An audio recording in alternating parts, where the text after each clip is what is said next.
Hey everyone, welcome back to the Side Quest in After Dark series. I'm Toby Pack, your innkeeper and dungeon master this evening. I'm Alex. I'm Felicia. I'm Mac. Hey, Jeff's here as always.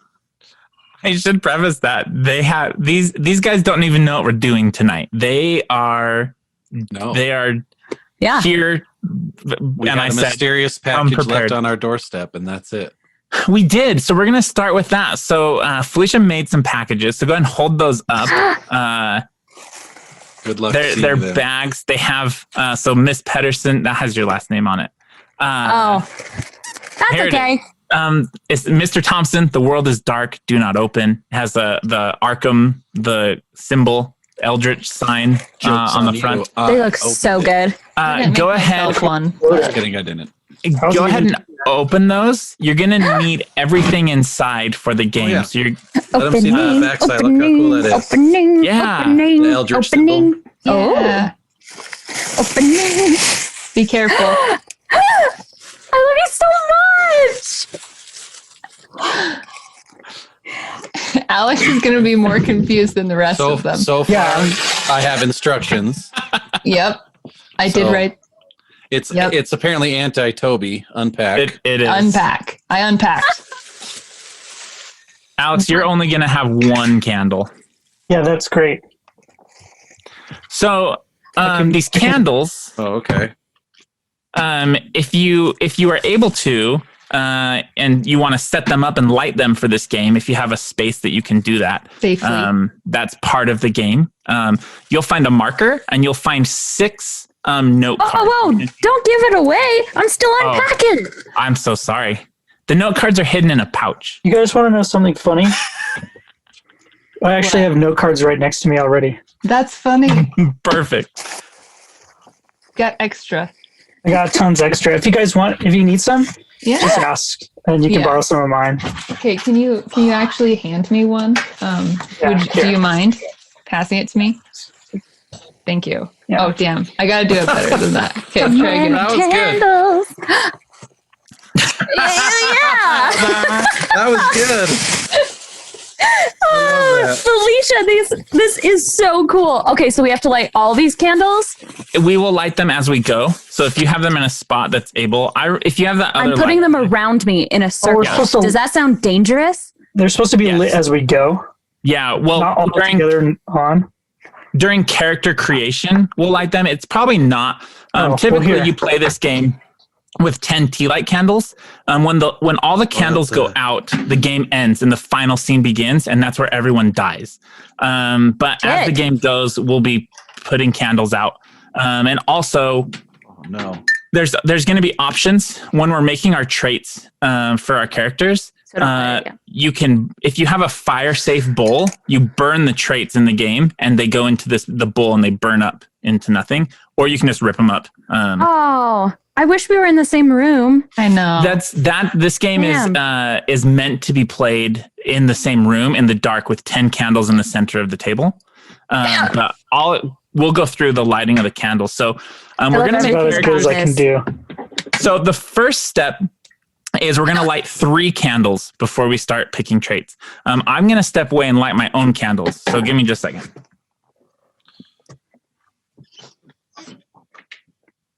So 3 candles? Any 3 candles? It's just 3, right? Yeah. Yep, just 3. One of mine is dead. I have also candles, but I had 2 that were not. And it died. How does that look? I love That looks good. It looks great. That is the other Toby pack. It is. Oh, shit! Look at that empty box! That looks so cool! That's the middle of our table. I fucking love it. Oh, I didn't see the cards here. Okay, I found them. So you'll have some Wait, cards? Yeah, they're in a little pouch. There should be. They're in a cute pouch. Yeah. Okay, 3 candles. That's These the are whole game. great. It was just to unbox. Yep. I don't have a pouch. I had a great time. Thank you. I also, Alex, I only gave you a candle because I thought they were really cool and you needed to see them. Oh yeah, it's really neat. Yeah. Ooh. I don't have a pouch. Are they just blank note cards? Put them they're blank on note my cards. lap. It's in the little then- pocket Okay, great. where the card would go Oh, I in the see. bag. Yeah, Found it Felicia now. put all these Eldritch symbols on every candle. They look so good. You used did your make Cricut them. machine, I yeah. did. 2. Yeah. It Just was Okay. really two fun. candles I in. can't get over. This looks like a filter. I'm fucking for It looks really good. I'm so excited. So I light these on fire. That was the next step. Well, later. You will 3. have the option to. Man, playing in a closet sucks. Oh, Okay. So first Just thing go we're going to do outside. is we're going to Freezing. make our characters. So what I need everyone to do That's is JD's plate. I don't own what's on this desk. my God. So I don't have to be embarrassed. I Somebody love else's that. shit. Okay, so step one. When we make our characters, you're going to have a few different traits about them. The first trait that you're going to decide for your character is called their virtue. When you're writing these, well, you're going to write them in the Zoom chat, not on the cards yet. So your virtue is going to be one word. It's something that is helpful to the character, something that examples would be like lucky or daring or hardy, streetwise, strong, something that is a descriptive adjective for them, that one word that is helpful. And when you type it in the chat, just type virtue and then colon and then write what your virtue is.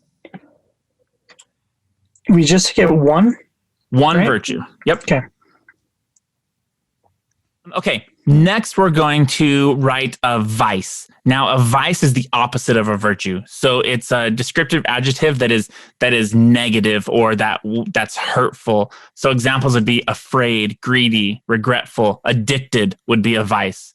Naive, worrisome, things like that. Claustrophobic, it can be a phobia if that's the vice. Yeah. So go ahead and think of a vice. Cool. Do we have everyone's? Yeah. Okay. Now take out your note cards and your marker. Everyone is going to take their virtue, and it goes to the person sitting to your right. Oh, wow. What? sitting. So now that's why we have to make sure we know who's. Wait. So Jeff, yeah, Hey, Jeff, everyone should be oriented the same. So Jeff, I don't count. So you're to the right of Mac, and then Felicia's to the right of you, and then Alex is to the right of Felicia, I see. and then is that right? Yeah. Does that look right? So it wait, looks like to we me. Yeah. take their virtues? Yeah. So that's so now Alex's virtue, that's actually going to be your virtue for your character, Mac. And then And the one everyone's, that Mine's Felicia's curious. was is mine. and then everyone's vice goes to the person to your left. So and you write it big on this card. Yep. And you write virtue at the top and vice, and then you write that word. On one card. One for each. So one card for virtue and one card for vice. Mac, you're gonna be a loyal narcoleptic. Shit. I was so excited about my character. Damn it. That's not okay. I'm curious. Great. So mine is proud. No, yours is then? innovative, Jeff. Oh, it's I changed innovative. it 3 times and I landed on innovative. Oops. Yeah. So you're an innovative. Did you stick with self-tormented, Felicia, or did you go with tormented? Just tormented. So you're Yes. you're Sorry, I didn't mean innovative to interrupt. for your virtue, and your vice is tormented. So please explain to me, because I'm in my video screen, I am below Toby, so I don't know who's. You're I just know below I'm the- kind. You're below the candle, Toby, right? Yes, I'm below the So candles. you're going to have Felicia's vice. Felicia's virtue, which was kind, and then Mac's vice. Oh, okay. Yeah. Which was. You're reckless. You're Reckless. kind and reckless. Can we mulligan? No. Mac, what's your virtue and vice? Loyal and narcoleptic. Oh yeah.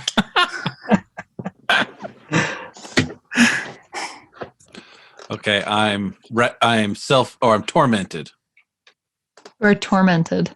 You are a innovative and tormented. So here's how these work. They help define your character. As we get going, you will have a chance to burn these if you choose to re-roll some dice. If you choose to burn them, we just have to describe how they impact that part of the story.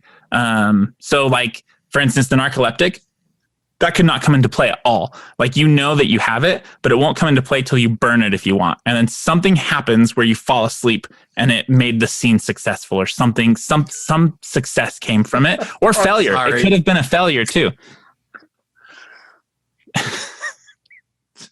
I love it so much. I think it's great. If you really hate it, I want you to hate this game. I'll let Jeff pick you a different one. If you don't want narcoleptic.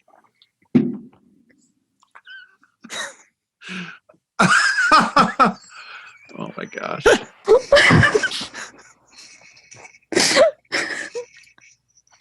Do you want to switch that? This is your one chance. Really in the game. Okay, so now I'm going to read to you all the scenario that we're playing, and I'll post in our chat some important things. First, we need to light 3 more candles. Oh. Great. Now you guys will be able to see me. It's going to be so bright in here.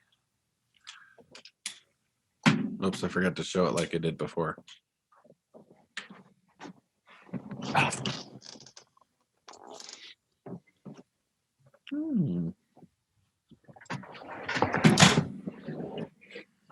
My lighter was stolen. And so it begins. The ghosts. Oh shit, I found it. Never mind. No ghosts. You can really change it. Like, if you want a more like personality trait, that's okay. Nah, challenge accepted. It's fine. Okay, here's our scenario. So 10 days ago, let me not yell. Oh, I like that, Jeff, showing the candles. Yeah. 10 days ago, the world went dark. 5 days later, the hole in the sky appeared. You can see something moving within, trying to escape.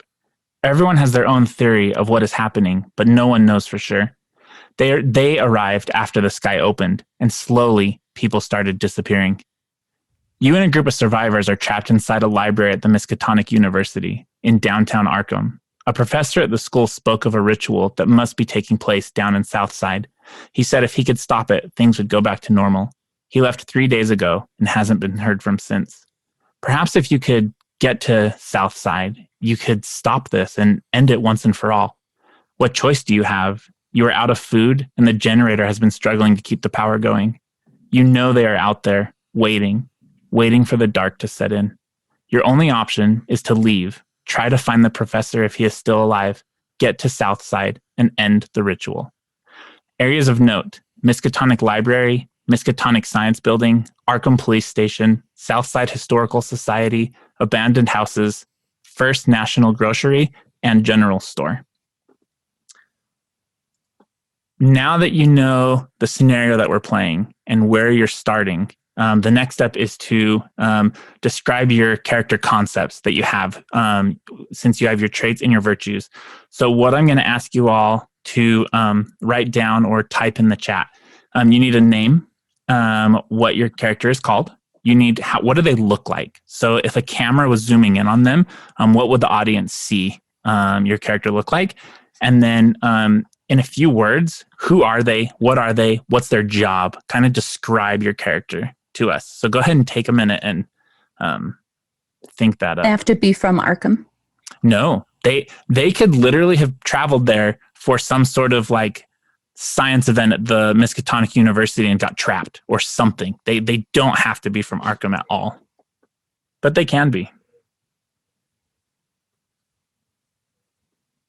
Would you mind repeating the things you need? So you need the name, the look, their job. Name, look, and who are they? What do they do? Who is this person?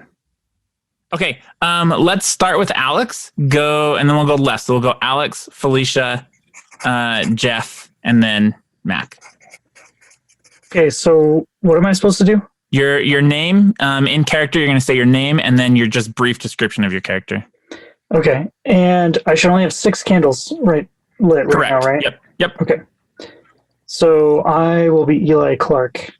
local mechanic and handyman who's now stuck in the science building, I guess because that's where a lot of other refugees went after they arrived. And he's a kind man, but rather reckless. Awesome.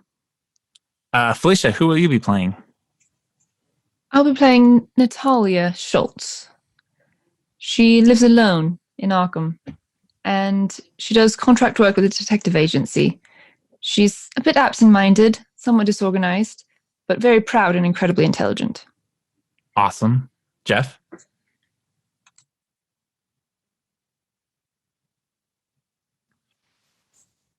I am going to be playing Professor Washington.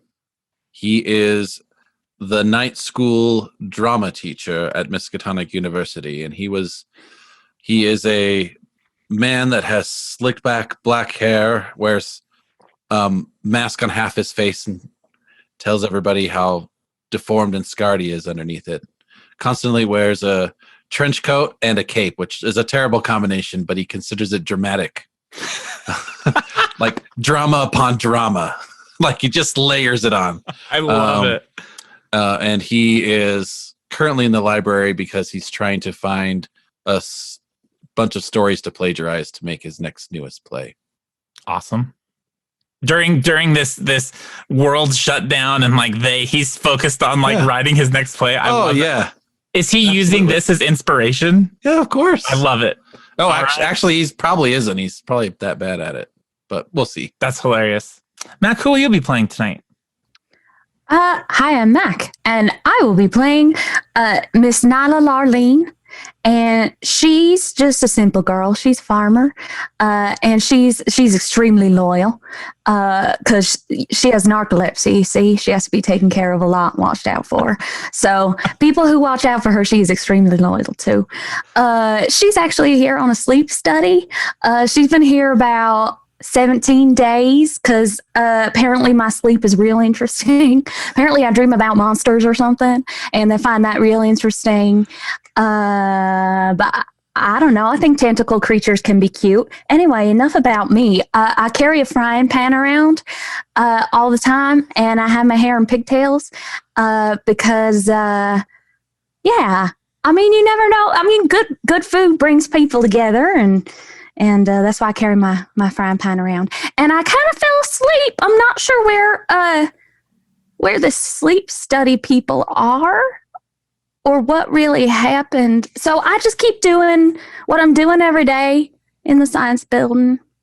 Awesome. I fell asleep in the library, and there's a whole lot of people there now. So maybe it's more people study me. I don't know. I love that so much. Does she take any classes from Professor Washington? Any theater classes? Oh no! I don't want to be in front. Why would I be part of a sleep study unless I have a great idea? He keeps asking me about my dreams as well, but like character delving questions, I don't know. Awesome. Cool. Next, we are going to not light more candles yet. We're going to write out your character's moment. This is something that will help your character find hope throughout this story. Something that you want them to accomplish during tonight's session. You're going to write it on one of your note cards, and you start it with, I see Alex is looking confused, but I got you. You'll start it with, I will find hope. And then you finish the sentence. So examples would be in the book, it gives, I will find hope when one of them lies dead at my feet. I will find hope in a moment of prayer at a quiet church. I will find hope when I find my sister dead or alive.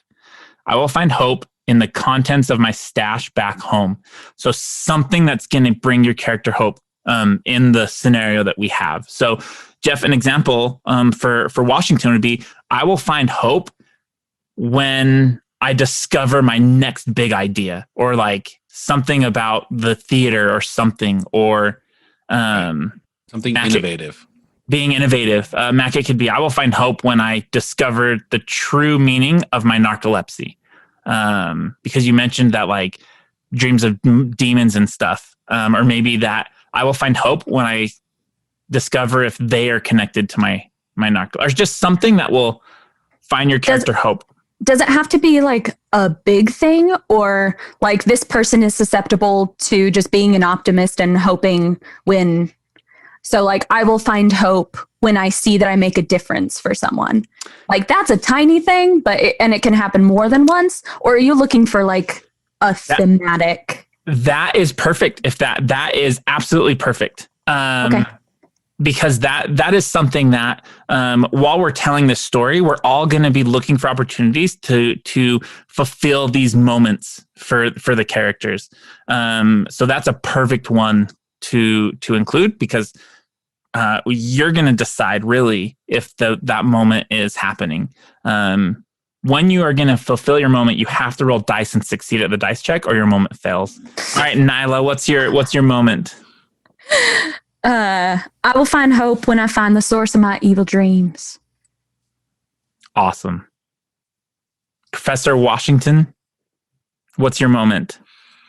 I shall find hope when I, Professor Washington, am in the spotlight. Natalia, what's your moment? I will find hope when someone outwardly appreciates my skills. Eli?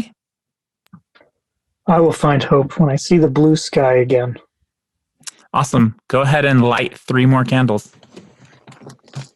Man, I kind of want to change my mind again. I think we should take a vote. Should I go evil dreams or saving someone? I really like the evil dream. Evil dreams. Yeah. Okay. Fuck everyone. Evil dreams has more potential to drive the story, or like evolve your Has more character's teeth. story. Yeah. Teeth, she says. Okay. The final step. It's the final countdown. We are going to. So everyone should have a virtue, a vice, and a moment. So we are going to do what's called discovering brinks. This is not something you will make for your own character. I'm going to explain kind of what it is and give you an example. So every brink starts with I saw you. So Mac, you are going to be writing the brink for Alex. Alex, you'll be writing the brink for Felicia. Felicia, you'll be writing the brink for Jeff. Jeff, you have a very important role in this. You are writing the brink for them. And I'll explain what that means in just a second. The rest of you, brinks are I saw you, and then it's one word. So an example would be I saw you murder. You are literally putting a secret into someone else's hand, and only me and that person are going to know what this brink is. No one else except for you are going to know the brink. So I'm going to use murder as the example. I saw you murder, and then I guess you don't write this because how will you give it to them? We're gonna have to type it and whisper it to me and that person in the chat. But you'll do I saw you murder, and then you'll do a couple sentences. So it would be I saw you murder. You were at the gas station fighting for the last jug of water, and a woman with children showed up, and you didn't give it to her. Instead, you shot her down so you could have the water. So then you would give what you saw, like the description of what you saw, and now that is their brinks are your lowest point when all hope is lost and everything is at the bottom. Your brink is you. It's just your most animalistic. Like it could be I saw you cry. It could be I saw you weeping. Does it have to be negative? It has to kind of. It has to be something that they're capable of. So it doesn't have to be negative. Like weeping's not negative, but the description of weeping could be when people needed your help, you broke down and started crying. So you weren't able to actually help these people. Think of it. It has to be something that when all hope is lost, this is like what they do. Yeah. Let me see if it gives an example. So I'm ready doing this for for Jeff. Alex is Felicia. Felicia is Jeff. Jeff, you're for them. And I'm writing one for Mac, which is going to be different. Mine is going to be they saw you. So so that's cool. Yeah, I like so that. they will have seen you, and only you and me are going to know what that is. I'm going to see if it gives. And I'm doing it for Alex. For Alex, yeah. And are you writing this from the perspective of your character referring to the other character? You are, absolutely. Right. Your character saw them do this. If we use the murder example, you could bring this up at the beginning of the story, or you could wait and be like, I know what you did. Like if there's like tension, I don't think I lied. If the murder one, let's say it was the gun, if you say, and then you put the gun in your pocket, you've now given them a gun in the story. Because you're all going to start with what's on your person right now. Whatever you have in your pockets, whatever's on your person, except for Matt can have a frying pan and Nyla can have a frying pan and Eli can have a wrench. But except for the clothes you described, but you don't have anything else presently. Does the brink make sense? Yeah. Alex, your character is kind and reckless, or kind of reckless. The example says there aren't any real restrictions, but brinks have the potential to be used more than once, unlike other traits. So you shouldn't have it be too specific to one event.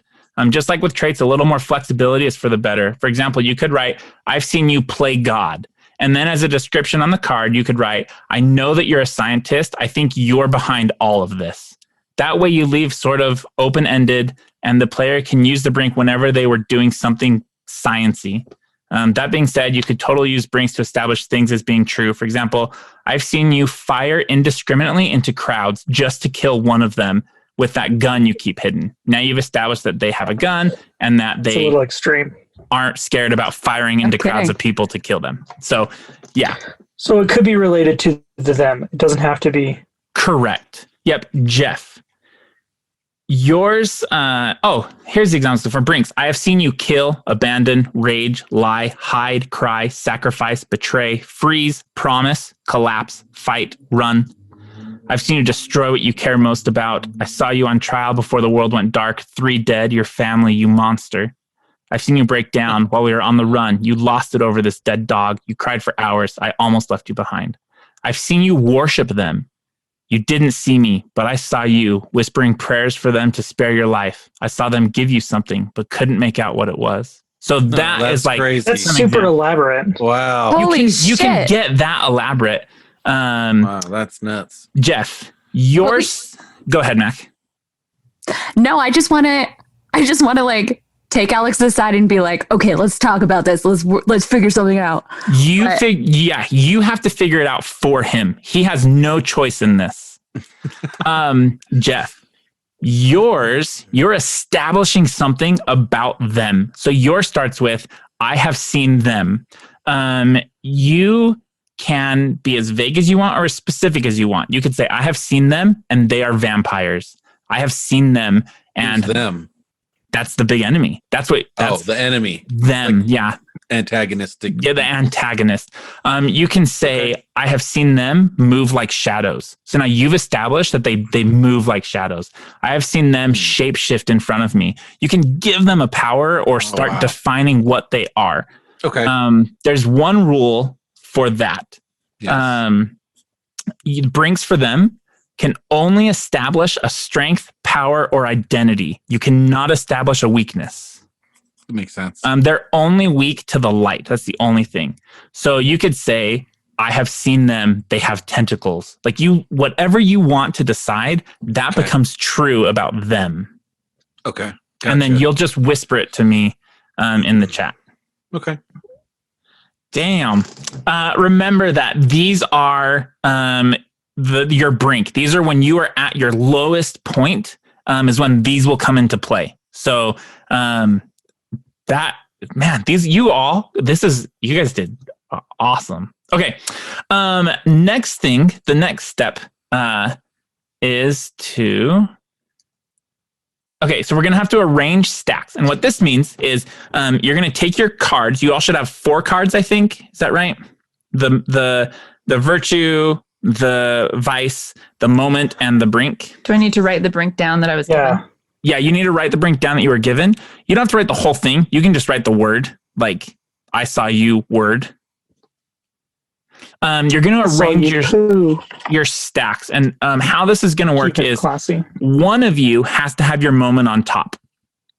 You all can decide who that is, who has their moment on top, but you can't progress your cards until you have done your moment. Throughout the game, let's say you put your virtue on top. What's someone's virtue? Someone give me their virtue. I can't remember them all. Loyal. Proud. Loyal.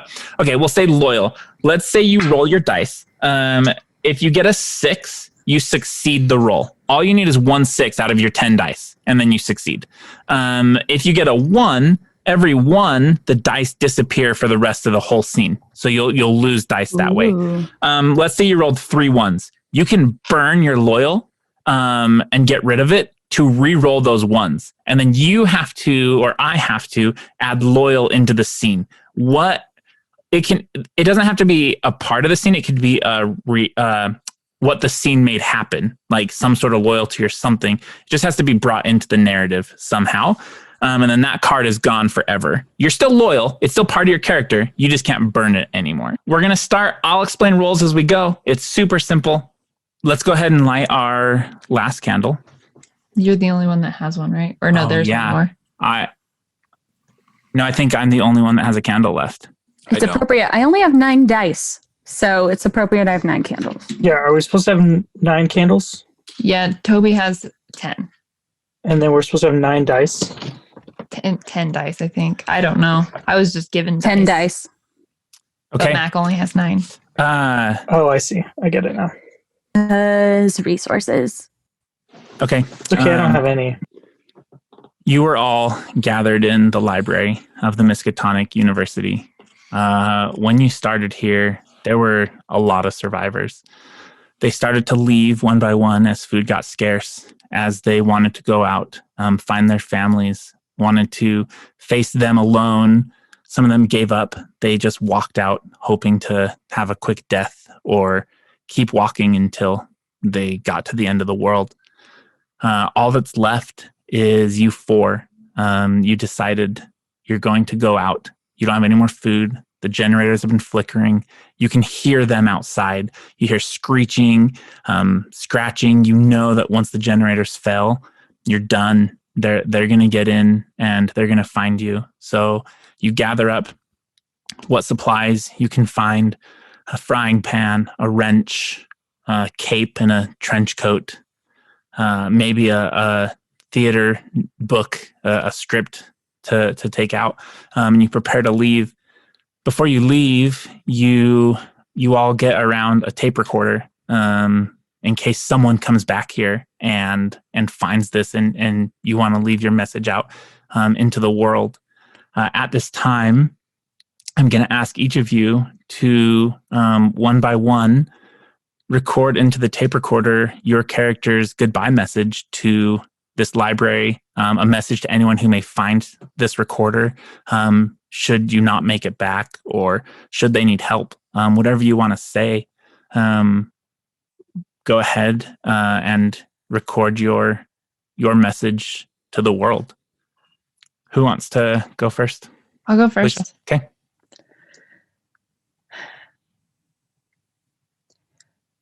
My name is Natalia Schultz.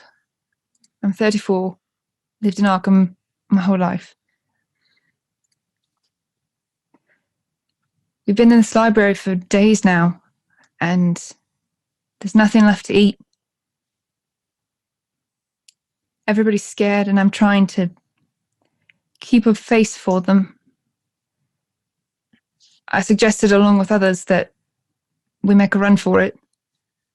They've got some ideas about a way of possibly saving us from them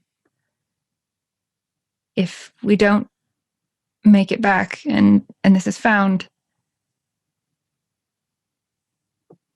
I live on Downing Street, 227. See if you can find my dog. Give him a good home. He's probably already dead.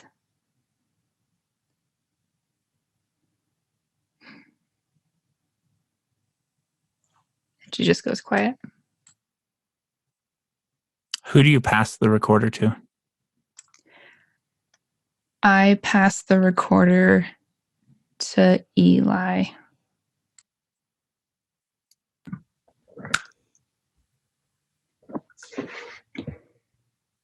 My name is Eli Clark. I've done my best to keep the generator going, but we're running out of fuel, and we need to move. We're going to try to make it to where the professor said the ritual is happening. South side, I think. If you can find this, maybe you can catch up. But they're out there. And they're waiting for us. They'll be waiting for you too. I hope you make it. Goodbye. Who do you hand the recording to? Professor Washington.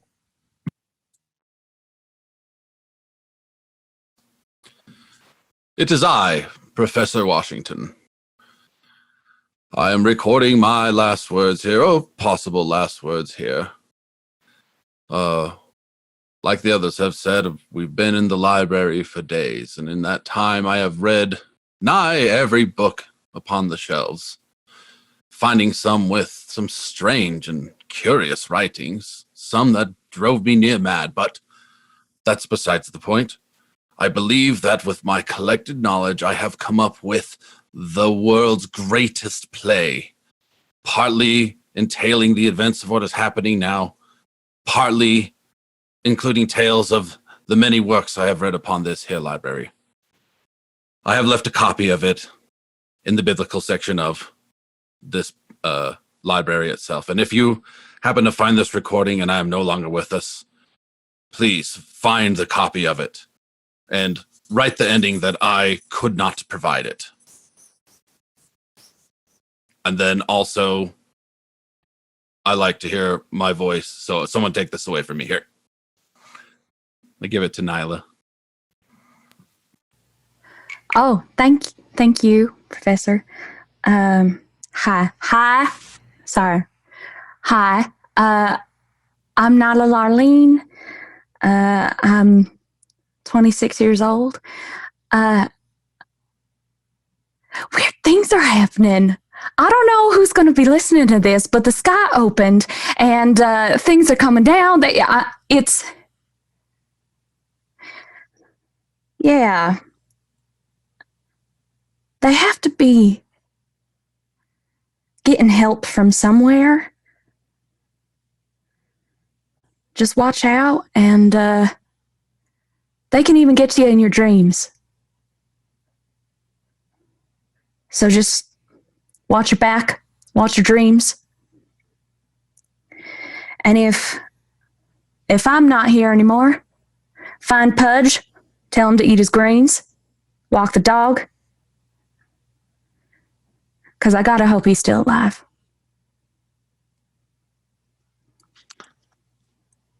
You take the recorder and set it down in a spot on one of the tables in the library, clearly visible, so whoever comes can find it, and prepare to leave. What are you guys doing as you prepare to leave? Gathering supplies. What are you gathering? What are you looking for? Flashlights.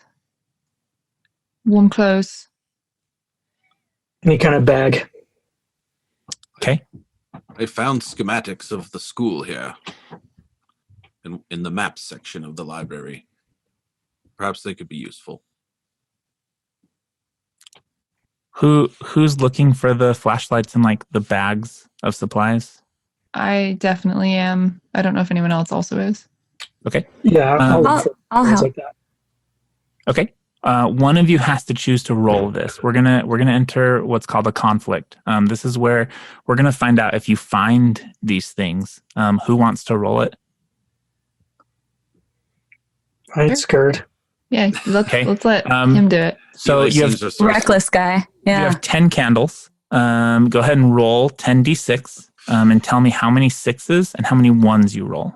I only have 9 candles. Am I supposed to have 10? Well, I have the 10th because when the last candle Okay. is alive. Got it. Yeah. Got it. Okay. And now I roll all my dice. Roll your dice. And then I tell you how many ones I have? How many ones?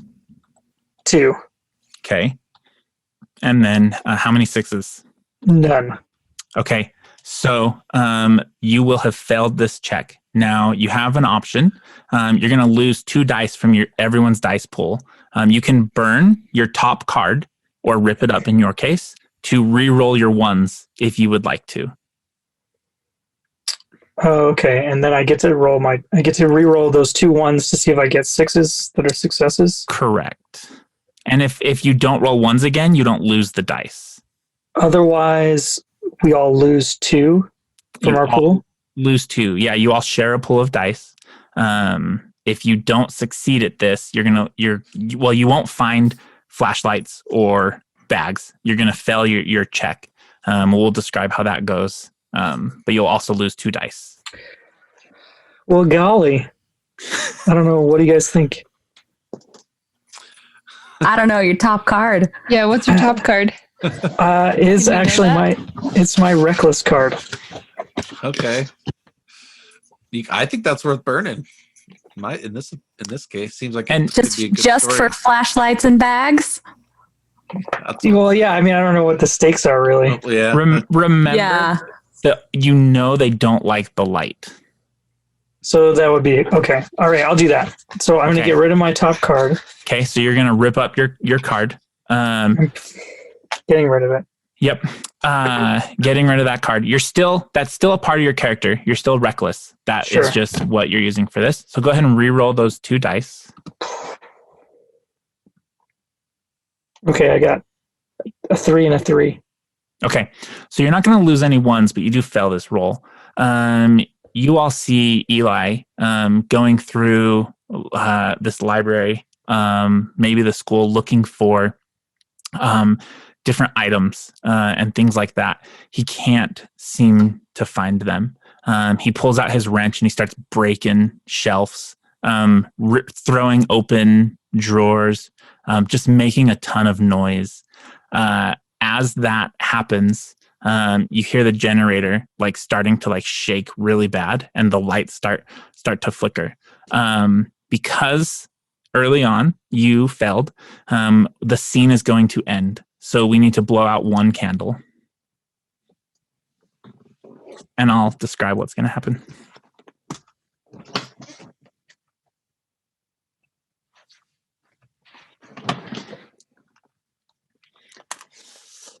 So you don't lose the 2 dice. I breathed too hard and it went out. That's Hold on, I want to make sure I read this to you correctly. Okay, we have 9 candles left. We are going to speak truths. This is an opportunity to drive the story. You're each going to speak a truth, and we're going to go around the table. Truths can be anything. You can define whatever you want. If you want to find flashlights, your truth can be that there's a flashlight in a desk. Your truth can be that you make it to, if you want to go to the police station, we made it to the police station. Truths are world defining or character defining. You could say that Eli knows karate, if you want that to be your truth. And we'll go around and we will name 9 truths that are now true in this world. You can do something as simple as it started to rain. You can do something that they showed up and really drive that scene. Truths aren't, they're not unlike a movie where it cuts from, if this was our movie, it would cut from the library to the next scene. We made it to the police station. If there was a place you were trying to get to, that can be your truth. Anything, there's no wrong answer. for the truths. I will have something I say, and then after we name all our truths, you in unison will all say, "And we are alive." That is the last thing that is said. So these things are true. The world is dark. Eli, since you failed the check, you get to name the first truth. Does it continue to go in the same order? Yep. So it'll go It's you. like I'm just pretending we're around a table, right? Yep. It'll go you, then Felicia, then Jeff, then Mac, Okay. then me, then you, then Felicia. And so my question is, you're not on our side? We're all on the same side. I guess there is a. I mean, we could say truths that potentially damage us, right? You could. Yep. Like you said they show up or whatever. You could say that if you wanted to. Like if you want to put tension in the story, you absolutely can say that kind of stuff. When establishing truths, it can be as specific as you want. Like literally anything that you want to be true becomes true. There are a couple rules. You can't contradict someone's truth. So once someone says a truth, that is true. You can build upon their truth, but you can't contradict their truth. So if someone said it's raining, you couldn't say it's not raining. Like, that was going to be my next thing. Is like you could possibly undo something we said since you go in the same. Mm-hmm. Here's an example from the book. So someone says their bus broke down. And the first truth was that they found something under the hood of the bus, something hard, like a chipped piece of a claw. He hasn't really had a good chance to look at it yet, but he pocketed it quickly. The next person says, we reached the police station safely. The next person says, there are lights on inside. So you're either building or making your own truths. Yes, Mac? These all have to further the story, correct? It can't just be establishing something in the world. It can be establishing something in the world. The only thing you can't make a truth about is them, the sky, and the darkness. Those are the three things you can't make truths about. You can make a truth that says they arrived if you want to, but you can't say... But you couldn't say, like... their heads exploded or something. Yeah. Could you imply they have a weakness? So like, because we know they can't hear sound, they do not track our trail or something. You cannot. No. Okay. Yep. So while Eli is searching for flashlights and making lots of noise, the shadow of their shapes appear in the windows. Felicia?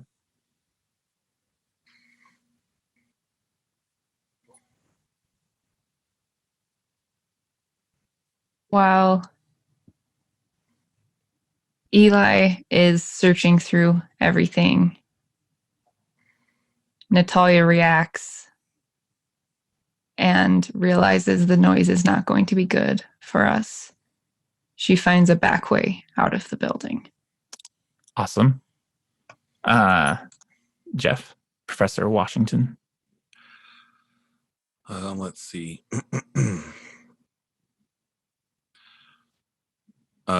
We successfully make our way outside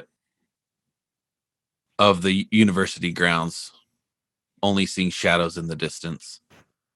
So, I'm glad that you said that. I think Felicia's mine too. You can only establish one truth. So your truth would be that you made it to the grounds. You successfully made it to the grounds. Yeah. Oh, okay. All right. Mm-hmm. Then I'll be more specific. Let's say we successfully make it. Yeah, we successfully make it off campus grounds. There we go. Awesome. Mac.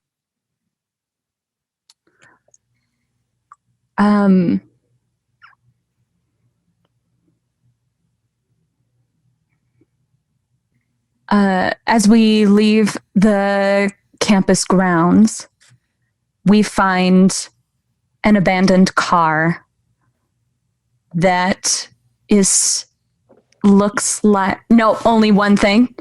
I can't describe what the car looks like or anything about it. No. We find an abandoned car. I love that. That's what I was going to say. Really? No way. The car is smoking. Alex? Cigarettes are bad, MK. Do we go through? Wait, do we go through another round of truths? Yeah, then? we have 9. Yeah, We there's say 9. 9 truths. Each of us say 9. And Alex or, is no. Alex is on the 5th truth. Okay. Yeah. I missed that part. Okay.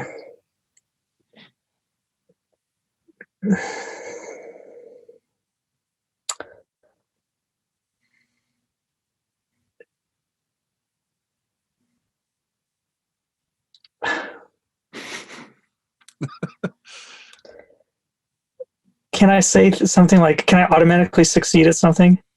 What's your truth? Tell if me. I I'll tell say you. Eli fixes the car Yep, that's your or truth. can get the car started, I can do that? That's your truth. Okay. I didn't want to do that, but that's what I'm going to do. Okay. Eli is able to get the car started.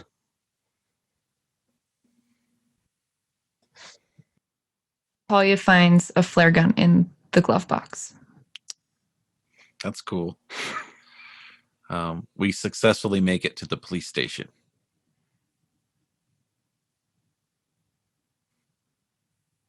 Did you establish that we were the only 4 people left in the world?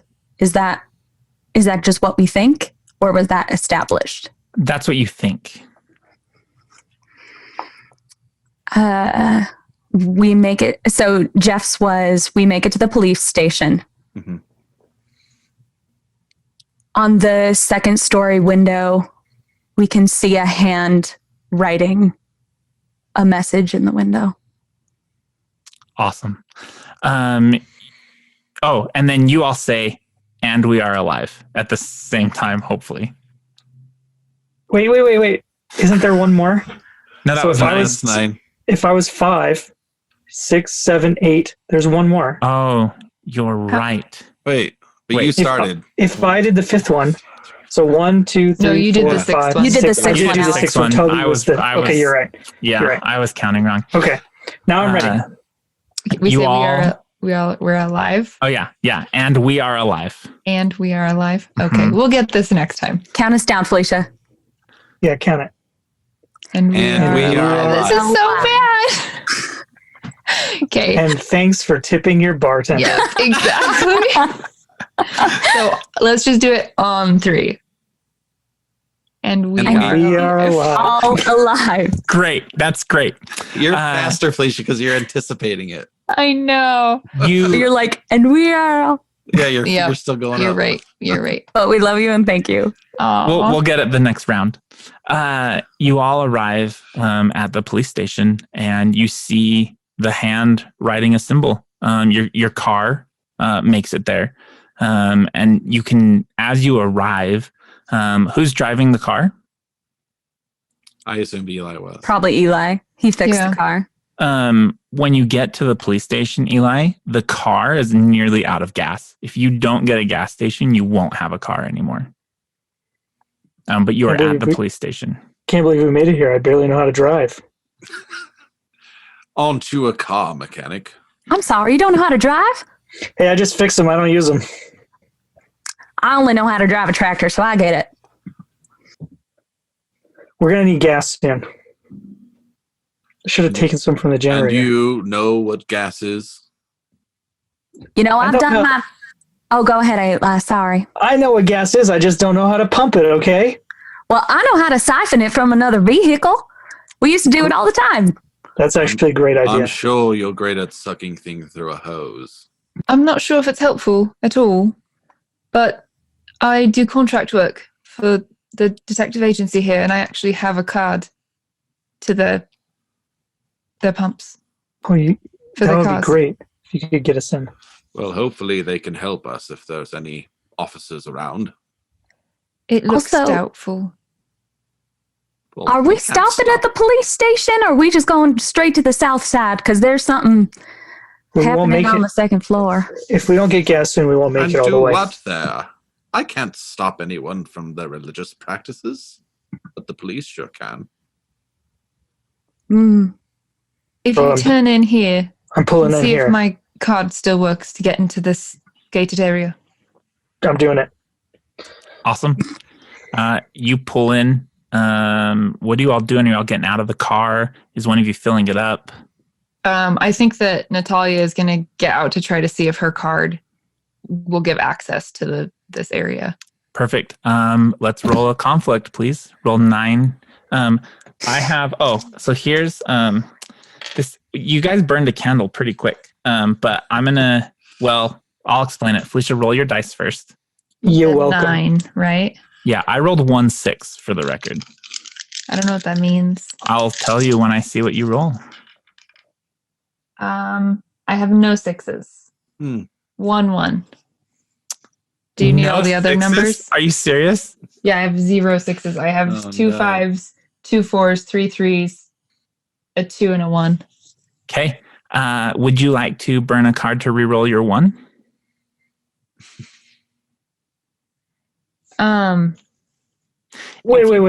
Wait. I don't think I'm gonna If get she a 6. so yeah, what's the thing here? Like she has to reroll the 1 and get a 6 to like Succeed?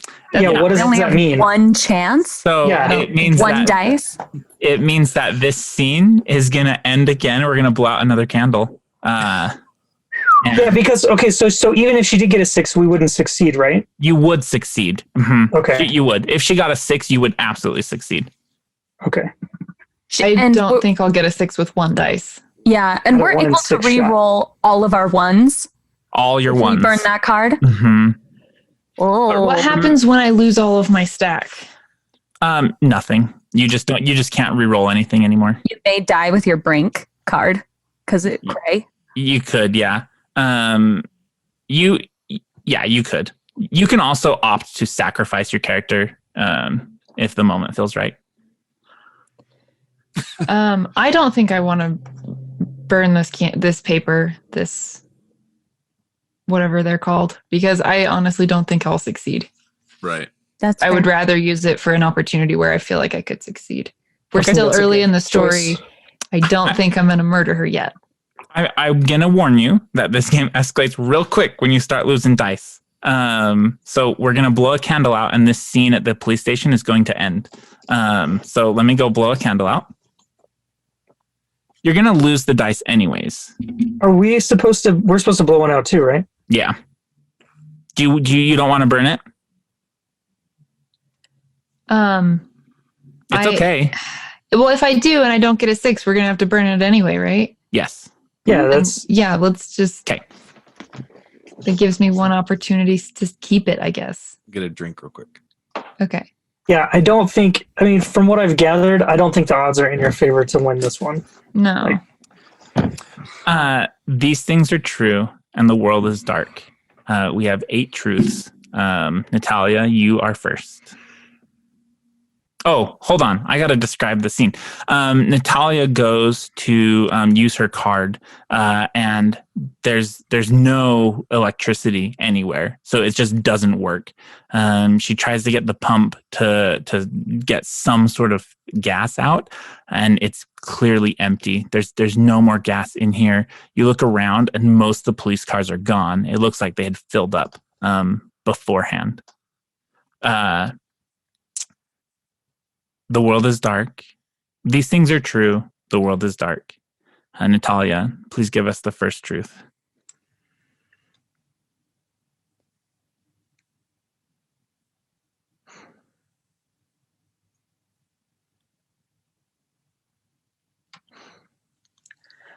It's hard to go first.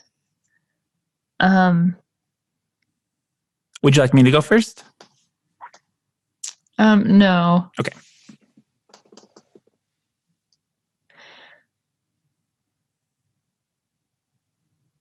As Natalia realizes that the pump is not working, she sees blood spray in the window above. Jeff, Professor Washington. All the windows in the police station shatter at the same time. Awesome. At that same moment, a big gust of wind blows through all of us, and we can hear a soft chanting on the breeze. That's 2. The wind or Damn the chanting? it! Oh, so hard. Look, this If is she rewords it to, Yeah, you just have to reword it. you just say, "We hear a soft chanting on a breeze." Yep. Oh yeah, I guess that works. Thank you. You hear a scream for help. Are we supposed to like progress, or we're just building atmosphere? Building atmosphere. You can whatever. Here's where you're going to decide if you want to stay here and go explore this police station and find out what the fuck's going on, or if you don't want to. Yeah. So what? I don't want to make a choice for everybody. You can, if you want to leave, right? You don't have to establish that as your truth. When we get back into the scene, then you can role play whether you're going to stay or go. Like that's also an option. Well, You just don't.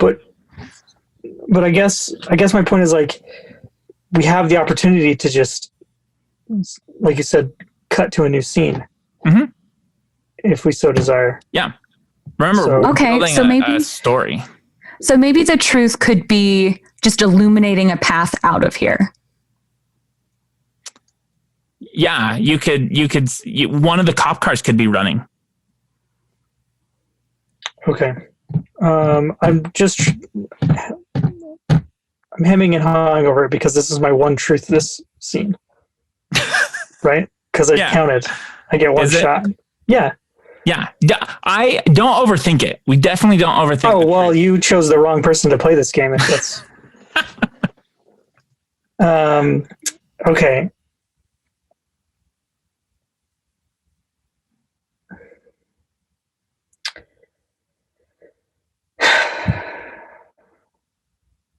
What was yours, Toby? Didn't That have to you go heard a screaming. for help, Mm-hmm. something like that. Yep.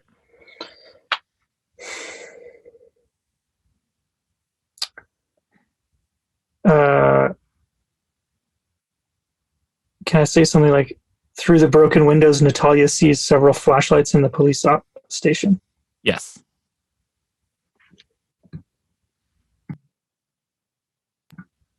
That's my truth. So I'm next. Yep. That was a good one. She bolts for the flashlights.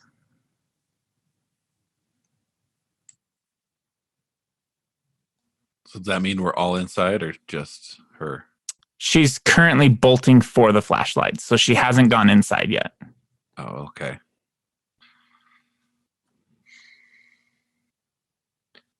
You hear the scream abruptly muffled.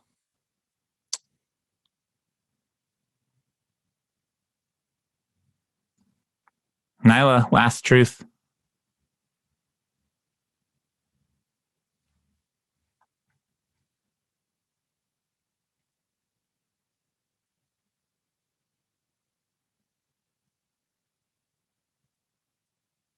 I'm torn between trying to find a way out of here.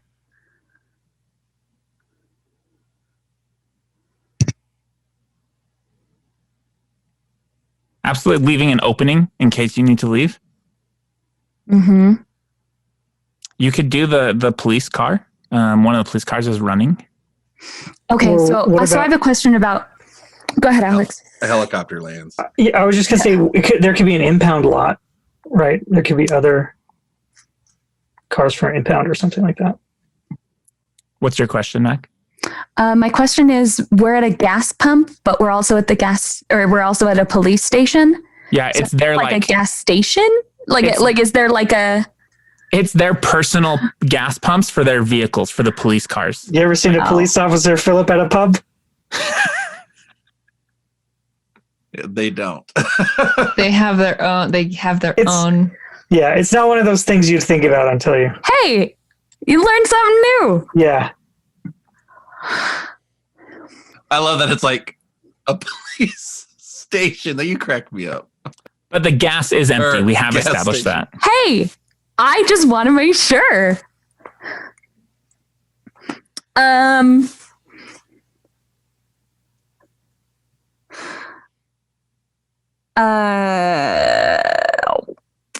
Nyla, there's There's 24 boxes. There's a box of a dozen donuts on top of this gas pump. Awesome. Oh, now you guys have to say, and we are alive. I'm not counting. And we're alive or some shit. And we're alive. This is a ritual for the game. It's important. Okay. And And we And are we are alive. Thank you. God, that was still bad. You all see Natalia sprinting for the door of this police station. What are you doing? I'm sprinting for the door of this police station. Where are you going? You'll die in there. Oh, I see flashlights. Flashlights. Nyla will take out her frying pan for safety. And run after her. Yeah, I'll follow you. You're going to need some help. Don't leave me. Follows you guys. As you get to the door, Natalia, all of this glass is still raining down from the second floor as all the windows had shattered at once. You can hear from the inside, grab the bitch's legs. And you hear someone like the muffled. But it sounds like a person?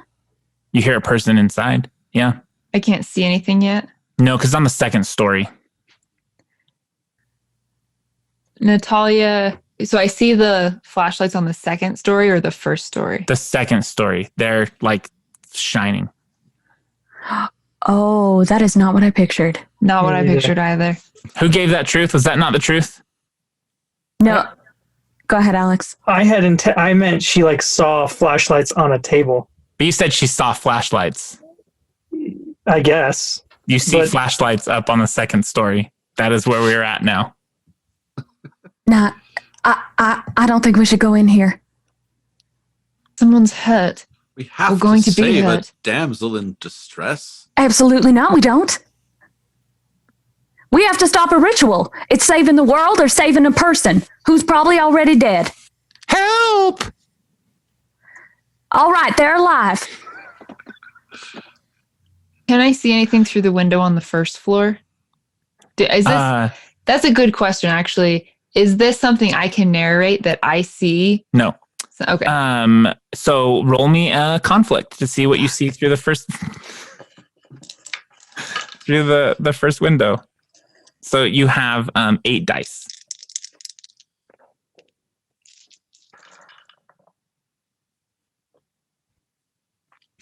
I have 1 6 and 2 1s. Okay, so you definitely succeed. I did not roll a 6. Would you like to burn one of your cards to re-roll the ones? You will succeed this check regardless. If you don't burn, you'll lose 2 dice for future checks. Yeah, I will burn the card. Shit. Okay. Wait, What? so the burning only prevents you from losing dice. That's Right. from re-rolling. You can also get a 6. Like if you had no 6s and she had 2 1s, she could re-roll to hopefully get a 6 and succeed. Sure. But yeah, So- But in this Thank you. case, she's already succeeded, so burning the thing only prevents us from losing dice. correct. So if she rolled 1 more 6, then we would not lose 2 dice. We would only lose 1 because we're comparing our rolls to yours. No, if It she doesn't rolled, do anything. if she re-rolled 6s her, are just... yeah, they're just 6s mean you succeed. You just need 1 6. You need 1 6 to succeed regardless. In this case, she's not burning to re-roll at all. She's burning to re-roll the 1s and hopefully not roll 1s. Because if I roll 1s, then we I lose guess that dice. makes sense. Gotcha. As a Makes group. Yep. Okay. Yep. So I will burn, which I'm not actually going to burn because I don't have a safe bowl, but I will rip up my virtue. What's your virtue? Proud. Okay. So since you succeeded, would you like narration control of this scene? Yes. Okay. Go ahead and tell us what happens, what you see inside of this police station. In a panic and feeling very pressured between what's happening inside on the second floor and what her companion is telling her, she feels that it would not be right of her to leave someone in a situation this perilous.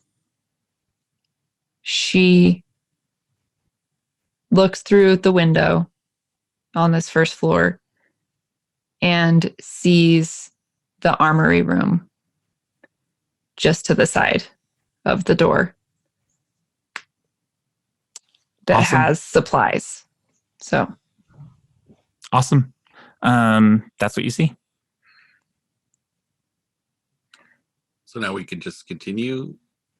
We just scene continues. She can tell you guys that she sees that. We just continue forward until there's another conflict. look, the armory's right there. We can just go in. I know the passcode. We can get a gun and go help this person and then move on. Go. Let's do it. I'll help. She'll probably fall madly in love with me once I save her. Right. Okay. You guys open the door. Passcode works. You get inside. You see the armory that you described. There's shotguns, like all lined up neatly. Some are missing. Looks like some police officers took some of the shotguns. So you see 3 shotguns. There's some rifles as well, and some pistols. Some ammo, a bunch of ammo. Natalia grabs as much as she can strap on her body. Okay. Inside, you all can hear the struggle upstairs. It's pounding on the floor. I pick up like a police baton and then start to run up the stairs. Awesome. I pick up a taser. Awesome. Pause for just a second. I didn't roll my dice. I didn't re-roll. Reroll. Let's So see we if you... need to- No ones. I got another 6 and then a 3, so no Okay. ones. You don't lose any dice. Good job. Eli, what are you grabbing? I already have a wrench. Okay. What more do I need? A bag. Wash, your moment's on top, isn't it? Yep, it is. What was your moment? When I'm in the spotlight. Would you like to try to fulfill that in this moment? Sure. Yeah. Okay. Go ahead and roll me. So you burst through the door, all of you, and all these flashlights shine right on you. Go ahead and roll me your d6s. 8 of them. 8 of them. All right. I got 3 6s and 1 1. Okay. Would you like? I guess you can't. You're going to be using your moment regardless. So you succeed. Go ahead and would you like narration control of what happens in this moment? Actually, I'll have you do it if that's okay. Absolutely. You bust in the door. You guys see the professor go in. He stands tall, seems to take on a different persona of himself, almost like he's acting a scene. You see inside, and there's 3 men in here, and they have this what looks like one of the clerks for the police station held on the ground. They're in process of stripping her shawl off of her as she's struggling. Professor Washington runs up, and all these flashlights shine right on him. And he takes his, what did you grab again? A baton? Police baton, yeah. He takes his police baton and smacks one of these guys across the face, which causes blood to go splattering, and he drops unconscious. He flips the baton around and just finishes the next guy. And the last guy puts his hands up, and he says, whoa, like, don't attack me. Don't hurt me. Please. As the 2 fall, their flashlights spin, and both of them end looking at you. And this woman looks up, and she just says, "Thank you." You now have a hope dice that you can use for the rest of the game. So you need to burn up your rip up your moment, and then you'll have an extra dice to use. So there's a guy standing there as the rest of you are in here, and he's saying, "Don't hurt me." Whoa.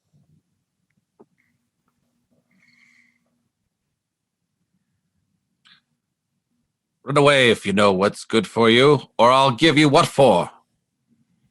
Yeah, absolutely, dude. Absolutely. See you later. And he bolts past you all. Go get him. Here, let me help you up, madam. Oh, she's like bleeding and cut up. It looks like they beat her a few times. Hey, are you all right? No, I'm not. I was hiding in here, and those men came in.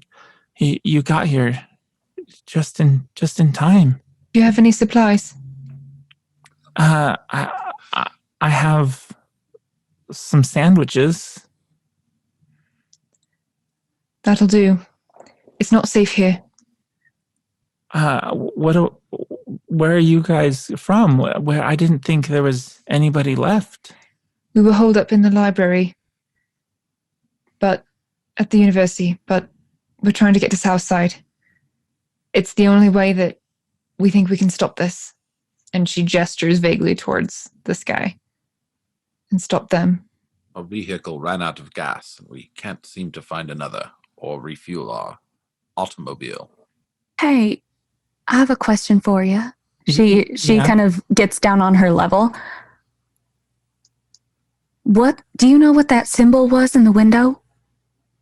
They were trying to write or summon something? The one that just ran out of here, he was speaking some weird stuff. It really scared me. And he started to draw that one on the floor. He had that knife. They said that they were gonna give me up. I don't know what it means, but after he drew it, there was this like noise, and then all the windows exploded, and then you, sir, came in like a hero of legend. Of course I did. What was the blood spray? We saw blood spray on the window before it exploded. Was there someone else here? Look at her head. It's bleeding everywhere. They pushed me against the window, and I cut myself here. I was trying to get away from them. I was going to jump out. Nyla's actually going to start pulling up some of the boards where the pattern was carved or drawn. She just wants to break the pattern. So if something was summoned or something happened, she wants to make sure it's stopped. Yeah, that is a very easy task, and she breaks them. As she breaks them, she just hears that chanting that was on the wind, and it goes away. I pick up the knife and take a closer look at it. Anything of note? It has symbols drawn on it that you just don't recognize. If you would like to roll some dice to try to understand the symbols, you are welcome to. Yeah, I would love to do that. Okay. All right, here we go. I got 1 6 and 2 1s. Oh, I need to roll my dice too. Would you like to burn? Did you roll your extra dice? Oh, I didn't. No. Let me do one more.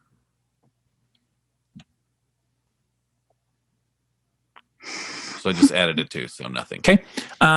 With your 2 1s, you said 2 1s, right? Yes. Would you like to burn a card to? Yeah, I will. Okay. What's the next card on your stack? It is my virtue, innovative. Awesome. I don't know if you can see that. Go ahead and reroll those 2 1s and burn or rip up your innovation. Okay. Oh, I got another 1. Okay. So you will lose 1 dice. So for the rest of the scene, you all will have 7 dice. Would you like to narrate this, or would you like me to?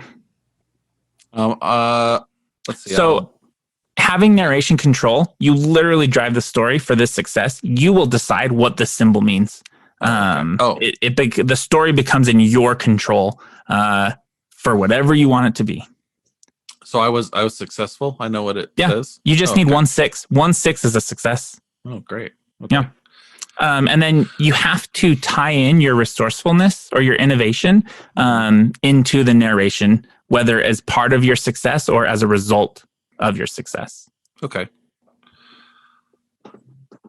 Let's see. I actually recognize the symbols upon this blade. I read them in the library where we were holed up for many days. I actually recognize it here. It looks like it has the ability to cut reality itself, as it were. It's hard to describe exactly. But as I look on here, it's actually only half of the tool. It's missing a piece here. Take a look. Yeah, it looks like there should be something there. Sorry, what were you saying, Professor Washington? Well, if we could find the other half, it could complete the blade itself, and perhaps its power could be unlocked. I bet that guy has it that got away. I bet he does. We should find him. Is this at the cost of getting to Southside? This blade could be what, a clue into stopping whatever's causing such a otherworldly phenomenon. But we already have the idea of the ritual. Oh, well. That's what we've been told will close this rift. Who knows what you would unlock? Just slicing open reality. Could be fun. It could be worse. It sounds kind of scary. Sounds powerful. You would like that, wouldn't you? To be powerful. Yes, it would give us the tools needed to vanquish one's enemies. What more noble cause could there be? Where did that guy go? All He right. ran out the door downstairs. He's running. Would you like Is to there try any to catch chance him? of us catching him? Would you like to roll a conflict? No, I wanted to say that as my character. Oh. Sorry. I mean, He's long gone. Nyla looks out the window. You see him. Actually, let's roll a conflict to see if you see him. Go ahead and roll 7 dice. All right.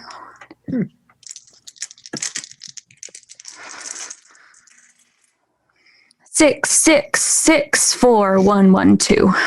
Whoa. Amazing. I rolled 2 6s. You rolled more than me. So what happens if I roll the same number or more 6s than you, I automatically gain narration rights for the rest, for the results. How many ones did you roll? 2. Would you like to burn one of your cards to re-roll those and not lose them? Or would you like to lose them? We're down to 7. Mm-hmm. I don't want to burn it if it's something as simple. Well, no, I would want to burn it because I would want to keep all our dice for something as simple as just getting this guy. Okay. Yeah, then I will burn this. Awesome. You're going to have to tie this in to the scene. So go ahead and roll your 2 1s again. Maybe you learned a spell to project your illness onto. Oh, I got a plan. A 4 and a 3. Okay. You don't lose any dice. Would you like to narrate? Yeah. Okay. Take it away. So you're succeeded in seeing this guy and you go. Nyla can feel like this otherworldly pulse coming from the other half of this weapon from him. And suddenly she just collapses. And suddenly she's in a dream or another plane, but she can still see him. And she's able to send a spectral self after him. And because the other half of the weapon is also in this other dimension of reality, she's able to grab it and return to her body. She doesn't touch him at all. So we will need another conflict to grab the dagger since the success was to find the man. Let's see. Rolling 7 dice. Mm-hmm. Well, that's a good idea, guys. You can do it. It's 6, 2, 5, 4, 3, 2, 2. 1 6. You succeed. Go ahead and continue the narration.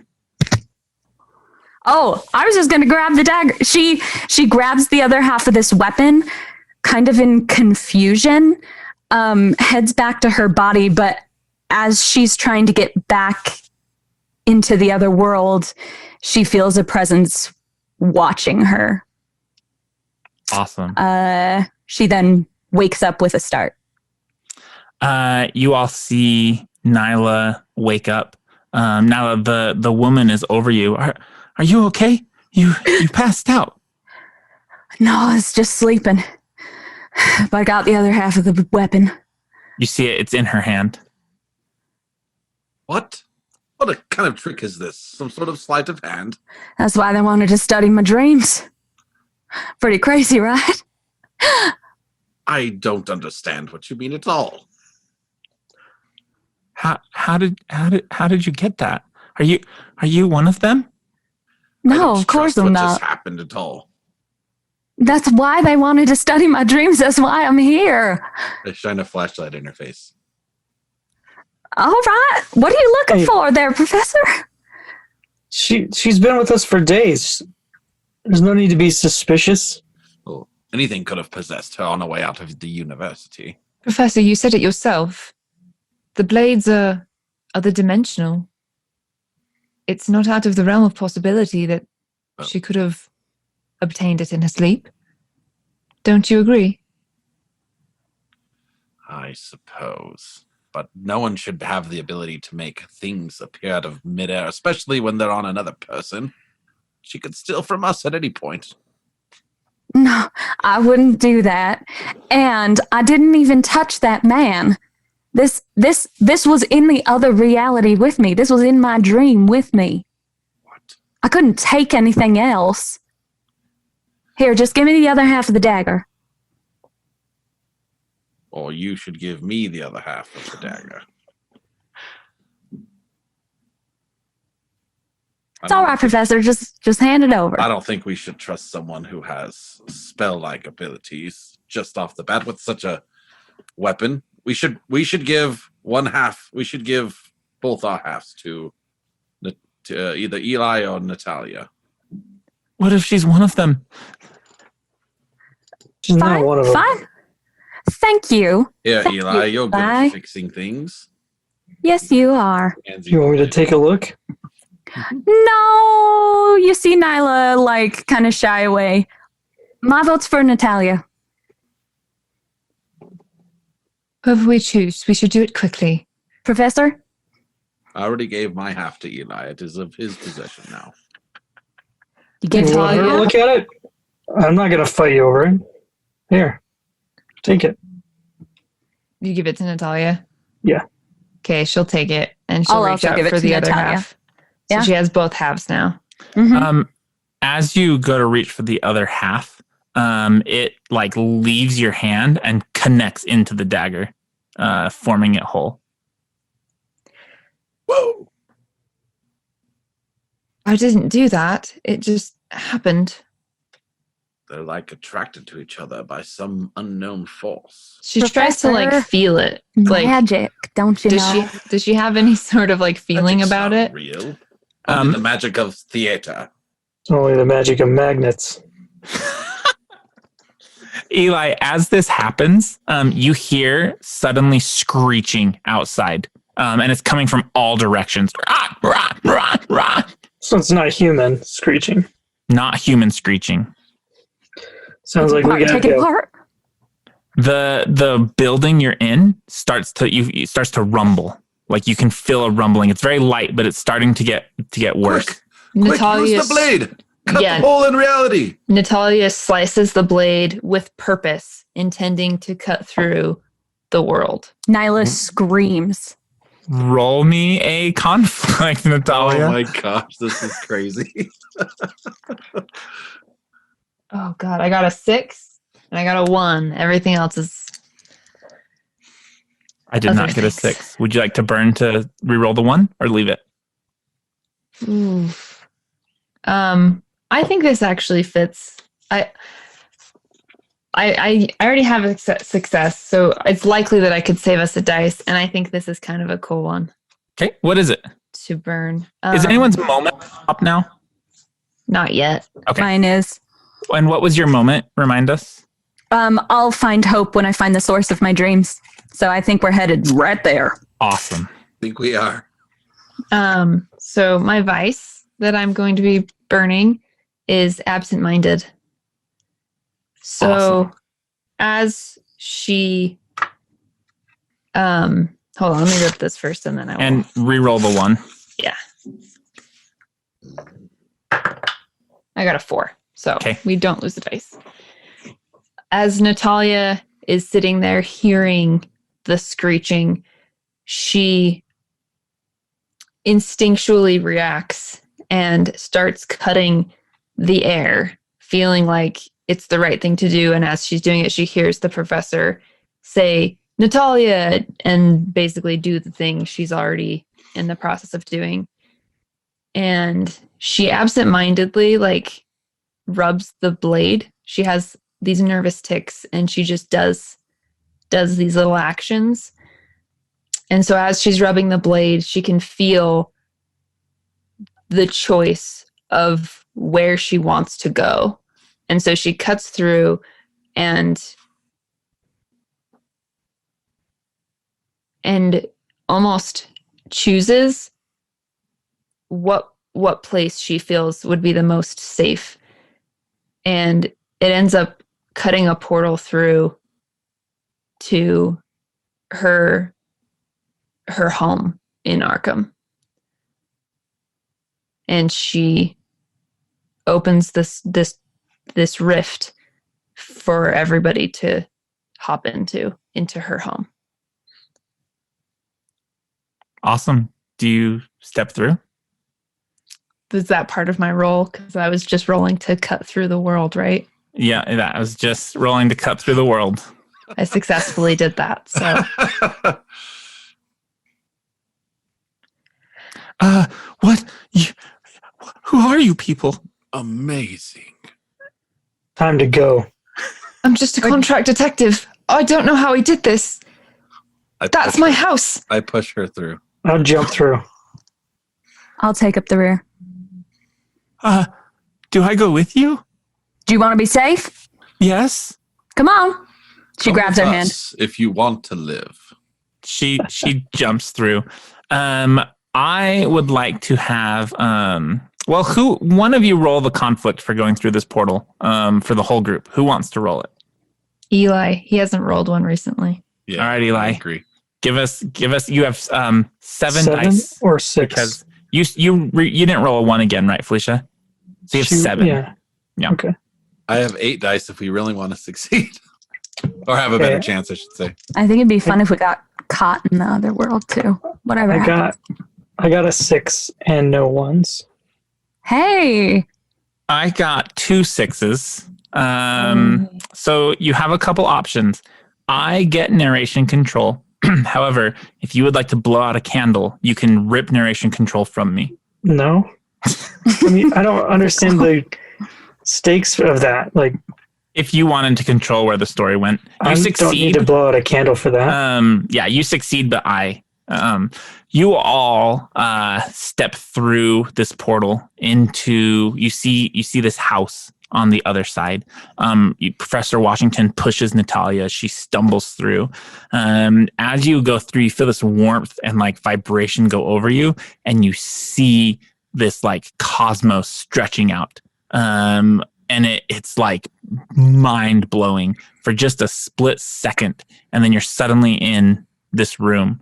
You all look around, and the woman that you had saved is on the floor in a jumble. A puddle. Like a literal puddle? Like a literal puddle of goo. But the 4 of you are intact. In fact, Nyla, when you step through, you step into her. Oh, by the demons of hell. Oh, I forgot to grab those donuts. They were gas station donuts. They were cop donuts. Police station donuts. Are you Get saying, it right. Are you saying that? Are you saying that this puddle of human is making you hungry? Sicken me. Hey. Yeah. Don't make the lady feel worse than she does. Okay. There's nothing wrong with it. You didn't do anything. As Natalia realizes that they are actually in her home, she jolts up and rushes to go find her dog. Where are we? This is my house. I just went somewhere that felt safe. And she's gripping the dagger still, like almost like white knuckle, terrified of letting it go. So she goes and looks in his like crate room. I realize we've been there for days, so this is gonna need another conflict to see if your dog is dead or alive. Schrodinger's dog. Schrodinger's dog. Yeah. I believe there's still 7 dice. Yeah. Okay. No 1s and a 6. You succeed? Oh, Yes. Let me roll mine and see if I have narration. I do not. Go ahead. Yes. Okay. So Natalia runs to the little like off room in her flat where she keeps her dog's kennel and food, where he stays when she's working. And she opens the door and hears a whimper, and the smell is horrendous, and he's obviously been living in his own defecation for days, but he's alive. And she just hugs him and starts crying and weeping horribly. Awesome. You got any dog food in the pantry? I can get him something real quick. She just gestures like to the cupboard in this room. It's like her laundry room. Looks Okay. like the hose Water out back still works. We can spray him down and make him feel better. Yeah. Give him a bath. Poor thing. Natalia, you said you chose this place? When I was cutting, I guess, the fabric of reality, I just felt like I could choose where we could go, and in my And you didn't fear. choose the Caribbean. Somewhere really nice. Chose Professor. your house. I'm just That's saying. actually a great idea. No, that's a great idea. But I mean, it was very If we stressful. went to my home, we'd be in a studio apartment. It wouldn't be great.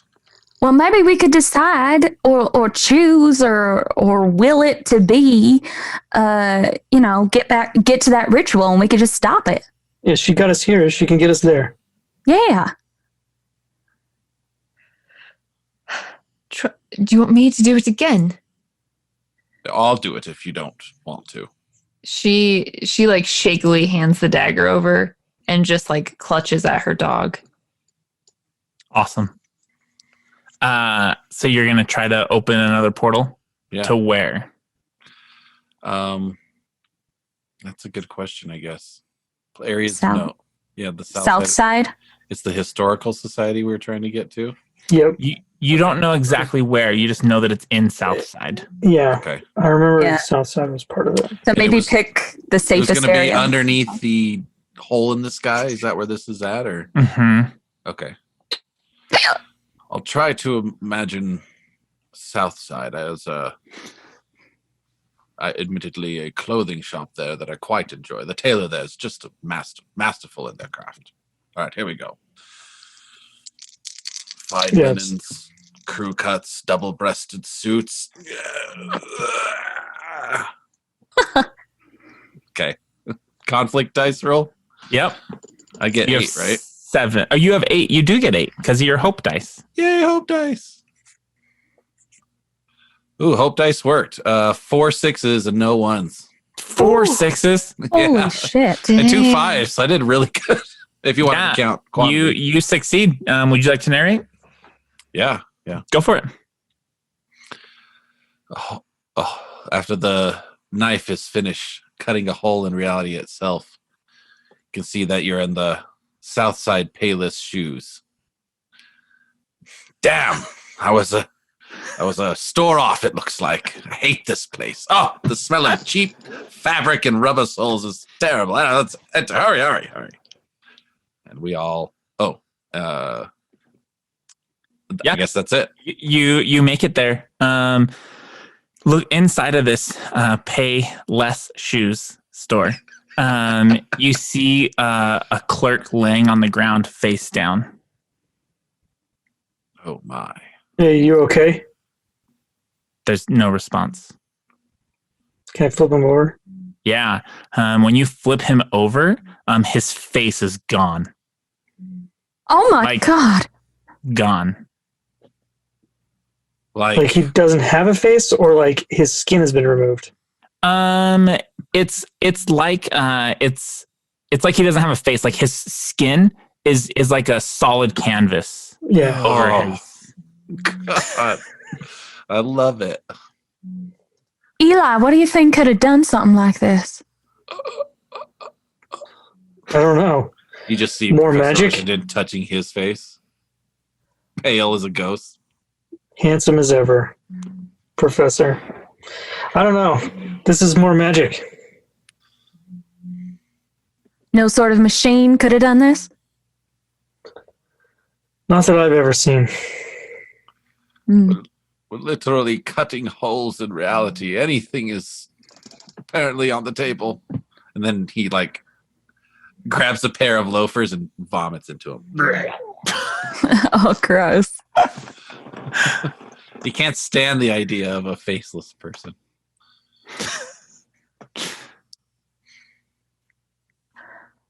All right. Well, Nyla's going to take a look outside to make sure cutting through all this reality hasn't drawn any attention to us.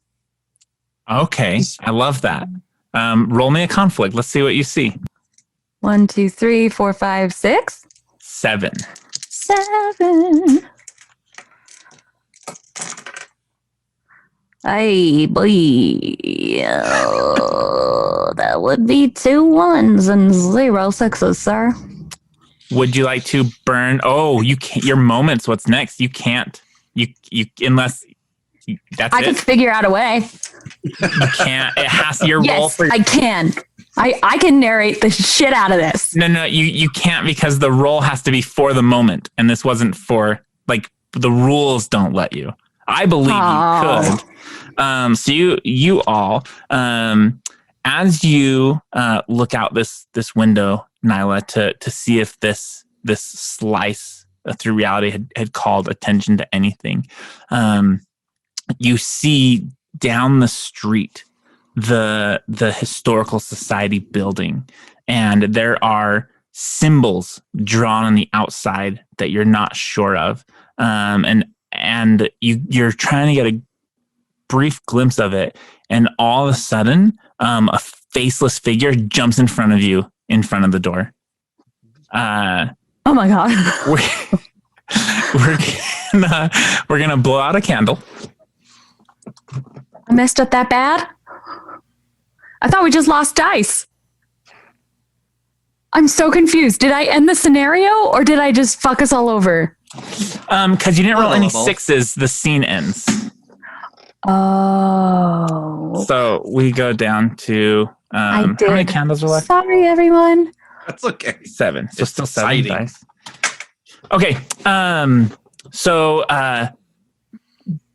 these things are true. The world is dark.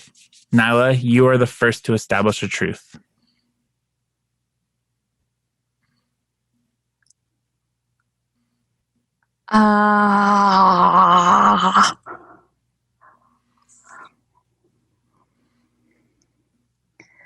So you said what I could see out this window was creepy faceless zombie coming up to the window. Mm-hmm. And I saw the historical building and there were a whole bunch of symbols scrawled on the outside of it.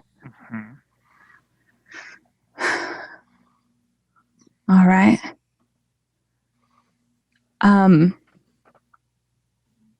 The dagger in Natalia's hands,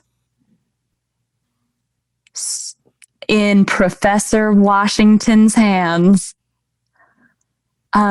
starts vibrating and moving of its own accord. Awesome. The creature in the door steals Nyla's face.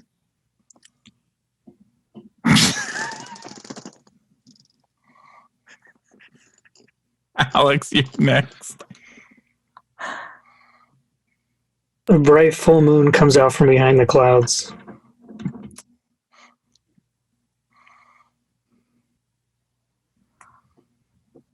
Next. Mm-hmm.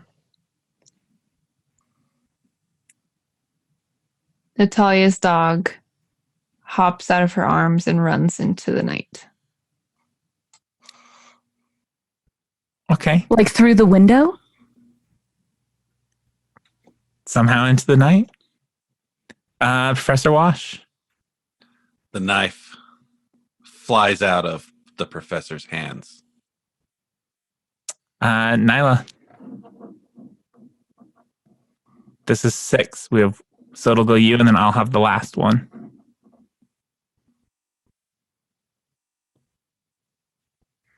I want my face back.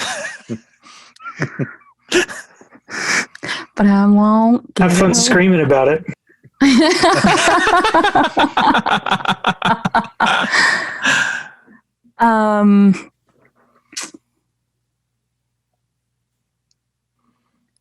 Nyla.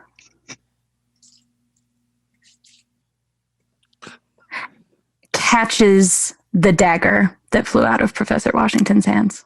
Awesome. There's more figures walking this way.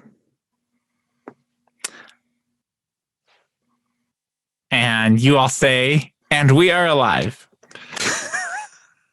And we are alive. This is so hard over Zoom. Okay. So you all watch as this figure in the doorway, literally you see Nyla's face like bubbling out of it. Like her eyes, like it's like clay is like forming, and then her nose starts forming on this figure. And you can see Nyla's face as they appear on this figure, they're disappearing from hers, and her face is turning into what this creature on the floor looks like. And she caught the dagger. What dark magic is this?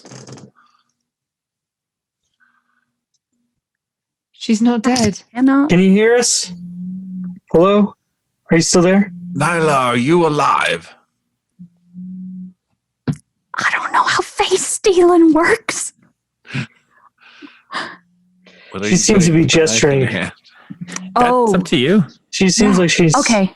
You're doing something, I imagine. Yeah, so after she caught the dagger, she goes to the door and unlocks it. And opens the door. Awesome. When she opens the door, the figure's actually walking away towards the Historical Society. The one that stole her face. Yeah. What are y'all doing? Is this where I just curl up into a ball? Is Nyla running after them? How am I supposed to get her fucking face back? I know, right? She's running away with the dagger. She can't even see where she's going. I try to go help her. Okay. Now, are you running after the figure? As best I can. Okay.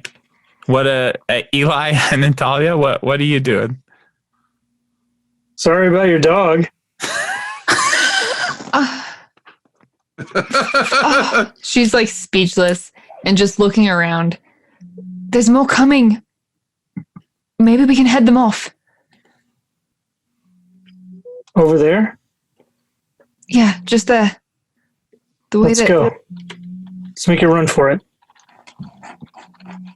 She's like holding back tears, like trying to keep it together. Okay. Are you two running towards Professor Washington and Nyla? Where exactly are you heading? I think that what Natalia understood of what was happening is that they were going to be running out there to try and keep the ones coming from getting too close so that someone could get to the building. The Historical Society, the direction that. So, okay, awesome. Are we establishing that they're coming from the other direction? They're like walking towards this building, and you guys are going to try to stop them while Professor Washington and Nyla are running towards the one that stole her face? Yeah, sure. Or Awesome. stall them even. Awesome. Washington and Nyla, you're catching up to this one. It's not running, it's walking at a pretty leisurely pace. And you can actually hear it repeating things and trying to sound like Nyla.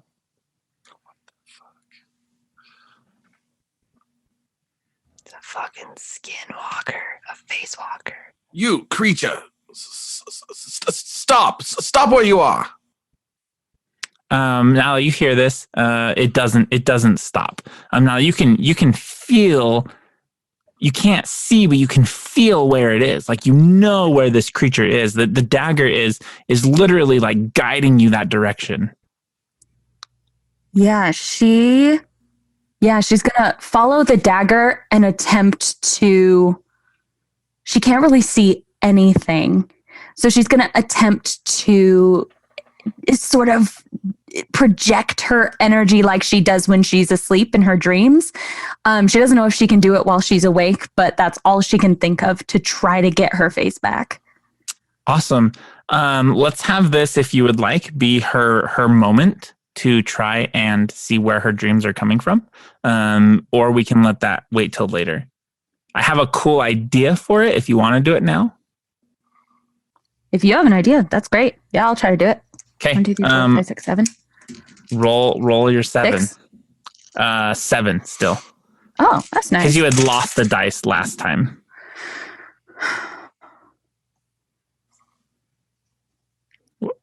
No successes? Nope. Oh, Did you roll any ones? Nope. You can't. Okay. So Washington. Sounds like it's kind of like having no face but still being alive. Yeah. Yeah, it's kind of like that. Cinematically appropriate.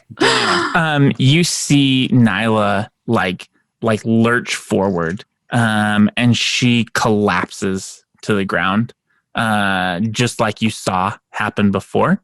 And she starts like violently shaking as this creature is walking away from her. She's holding the dagger, and you can see it like her hands stretching out, going like towards the creature. And we are going to blow out a candle. Okay. Sorry, folks.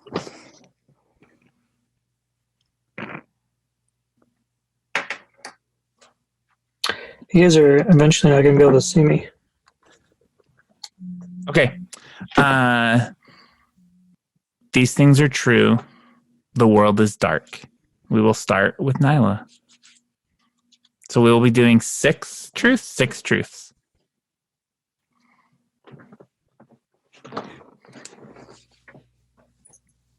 There's a huge, daunting piece of machinery that all of these creatures are walking towards. Awesome. The figures approaching Natalia and Eli, their faces keep changing to different faces. Eli. Wait, say that again. Whose faces keep changing? The figures that are walking towards you that you and Natalia went to head off, their faces keep like morphing into different faces.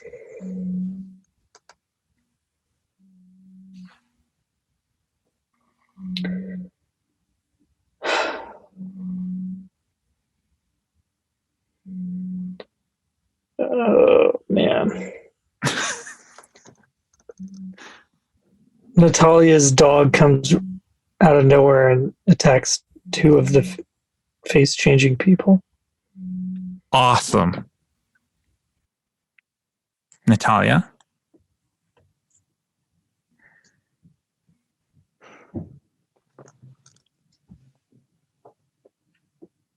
The dagger meets its mark. Awesome.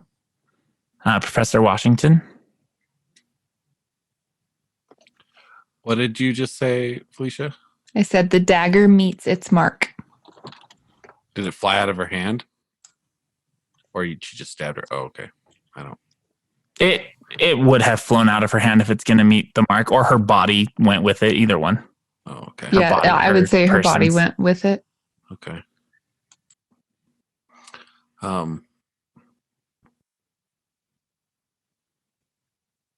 Like my character. Okay, just trying to think how to word this. The professor, in his attempt to help, gets his hand stuck between the dagger and its mark. Awesome. Nyla, last truth.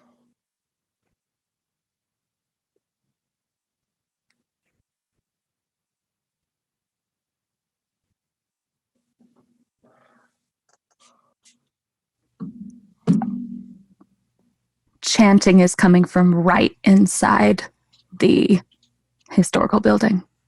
Awesome.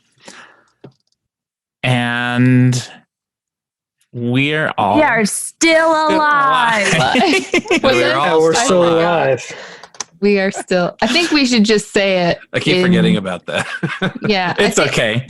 I think it would sound way cooler if we just say it in turn. It does. That's a good idea. It doesn't work very well over video, but No, Like, if we want to maintain try. the feeling. yeah, Then- let's do that. Let's start with Nyla, Wash, Natalia, and Eli. Just, I am still alive. And I am still alive. And I am still alive. Felicia. Oh, it's me. I thought it was Alex next after Jeff. Sorry, I fucked it up. And I am still alive. And I'm still alive.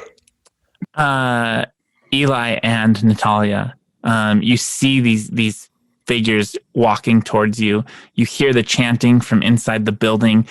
They're all gathering around that huge machine. You see other ones already over there. What are you two doing as Natalia, your dog, is literally like ripping flesh off of these creatures? Trying to figure out with some analytical skills. She's trying to figure out the best way to utilize this machinery, this huge piece of machinery, to prevent them from coming towards us anymore. You have a mechanic standing next to you.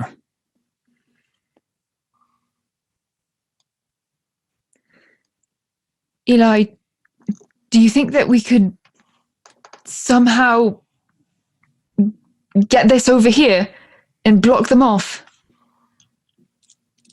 That? Yes, there's wheels, you have a wrench. I'm not sure. I have a wrench, but it's not going to move. It's been rooted in place. She He only brought a 10 millimeter wrench. It doesn't have other size. he found Use the this. wrench. This is in metric. Yeah. Right. You could rig it to blow up if you wanted. Who is you? Eli. What's the goal here? To distract them or move it or Prevent them from becoming To more of be a disturbance? reckless. well, if I do that, I have to roll, don't I, to try to make it? Yes. Because that's a conflict. Mm-hmm. Yeah, I'll do it. It'll also be what's called a dire conflict. And I have to tell you this, that it could result in your character's death. Fuck it. I'm reckless. Oh shit! Still You're alive. Oh, you are reckless. What? So We're at 7 or 6? we're at 6. Eli turns to go run and work on the machinery. Natalia, you see as your dog is ripping these people apart, one of them actually takes the face of your dog, and your dog is now faceless. Or faceless? And there's like a furry-faced person with a snout running around. Like just walking towards this machinery. Eli, choosers. you get to the machinery and you see strapped on the top of it the professor. Professor Washington? No, we didn't give him a name. Blake. We'll say Blake. Oh, the one doing the Professor- ritual. The Professor Sir Blake. And he's unconscious Oh my god, up there. Blake.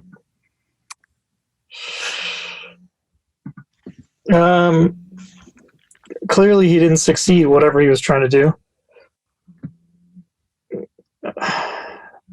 I guess I'll still rig it to explode. Okay. Oh, actually, no. I want to call out to him to make sure he's He's just strapped up there, right? You said? Yeah. You call out to him and he looks down. Oh, still alive. What are you doing? They tried to take my face. They strapped me up here with, it's almost done. We have to finish it. You can't let them get in. Get in where? Get down. You shouldn't be up there. Help me. Cut me down. I'll cut him down. Roll a conflict. It's 6 die, right? Or 6 dice? It is 6 dice. I got 3 6s and 3 2s. I got 1 6. So go ahead and take the narration for getting him down. So I climb on top of this giant machine, the utility of which has not been divulged. And I magically pull a knife from somewhere on my person in a back pocket. Forgot I had it. And I cut his bonds, which are only made of leather, so totally doable. Not like chains or anything. And the, poor professor with a couple of cracked ribs and blood trickling down his temple. I push him off the top. Just because I can't carry him back down. He lands with a thud, very, very clumsily, but he lives. He's okay. And Eli says, Natalia, the professor, he's there. Help him. And from the top of this machinery, I look out and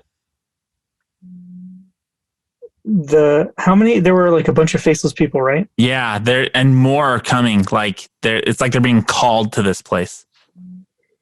But the chanting is coming from the Historical Society. It is from inside. He says to Natalia, the Historical Society, take the professor. I'll do what I can here. And then I guess when my time comes again, I'm still going to try to destroy the machine. Okay. The professor stands up and he's like, we have to find the dagger. It's somewhere. I had it when I arrived. We have it. Well, give it to me, girl. She looks up at where she saw it last and I guess sees that it's now in the Professor Washington's hand. Yep. So over on the other side, Nyla, you come to and you are holding this dagger. It's stabbed into the figure that had your face on it. And the professor's hand, the knife is going through the professor's hand and it has pinned him to this creature. What are you two doing? He's screaming. Do I have my face back? Can I see what's happening? Oh, yeah, you can absolutely see. The figure is limp as the dagger goes into it, and your face is back on your person. Sweet. She opens her eyes. You daft bitch! Pull it out! She takes out the dagger from his hand. Oh, are you clumsy? And then hits him in the face with a frying pan. Oh. Roll a conflict. I love it. Sorry. 6. Wait until you shoot negative energy 6. out of the hole in my hand. Oh, 6, 5, 5, 6, 1. Awesome. I only rolled 1 6. Would you like to burn something to reroll the 1? You do succeed. We would lose some dice for the rest of this thing, right? 1 dice. Yeah, you'd go down to 5. I mean, I do want to find the source of my evil dreams. Oh, that's gone. You have to rip that up. Oh. Your moment failed. No hope for no hope for Nyla. All right. This will go all out. That's all right. Oh, I don't know. What do y'all think? It's just my virtue. Is it loyal? Yeah, it is. Go ahead. Yeah, give up your virtue. Yeah. You have your virtue to these monsters. You'll have to tie Loyal into smacking him in the face. I don't think I can, so. Oh, I That's can. awesome. It would be part of your brink, like. Oh, shit. Oh, that. Yeah, let's do it. That'd be fun. Let's do it. Okay, reroll the 1. It's a 1. So you're still gonna lose the dice, and rip up your virtue, and then take narration as you smack Wash in the face with a frying pan. Oh, wait, I thought you were going to take it. Do you want me to? If you have a better idea.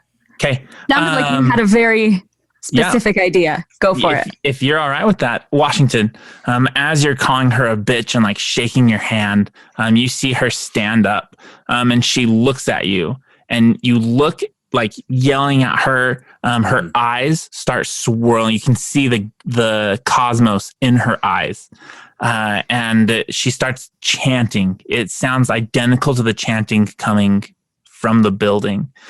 She smacks you with this frying pan, and it sends you sprawling on the ground. I knew. Your mask flies off of your face. No! Nyla, you suddenly, like, as this chanting is going, the frying pan starts to glow with this eldritch energy, and then you kind of shake your head, and you're standing in this street, holding a frying pan, a dagger. You see the professor on the ground, and half of his face is just skin, where his mask was. Did they only take half your face? Don't look at me! Don't look at me! She'll go and find the mask. It can't have gone that far. She definitely finds it. And she'll bring it back to you and helps you up. I'm sorry. Let's get that mask back on you. Come on. Back on. All right. He doesn't. He like keeps his head down and like won't look at you now. Hey, what's wrong? Let's just stop this crazy ritual. You got it. She'll look around for the rest of her party. Awesome. Natalia, you see them looking for you. Heard this exchange. You heard him calling her a bitch and all of this and the smack. You didn't see his face though, but you did hear everything, and you're now approaching. Now you see Eli standing atop this machine, and he has like one wrench, and he's just working magic with this one wrench. And a knife, a dagger he found in his pocket. Oh, yeah. Pocket knife and a Forgot he wrench. had it. You see an old man you recognize as the Professor Blake, following Natalia. Natalia? Professor Blake, what do I need to do to stop all this? I need the dagger, and Miss Natalia says that you have it. Yeah, what do you need to do with it? I need to take it inside. Why? I need to And then do close what? this portal. I'm gonna close the portal. What? All Portal? Inside the ritual. I am old. I'm not needed any longer. It's okay. All right. Nyla's going to look up at Eli and just be like, hey, what are you doing with that machine? I'm trying to break it. Professor, do you even know what this machine does? Never seen it before in my life. It's weird. It's got strange symbols on it. It just appeared. We were trying to distract them from you. At least draw them over here so that you could get to the Historical Society.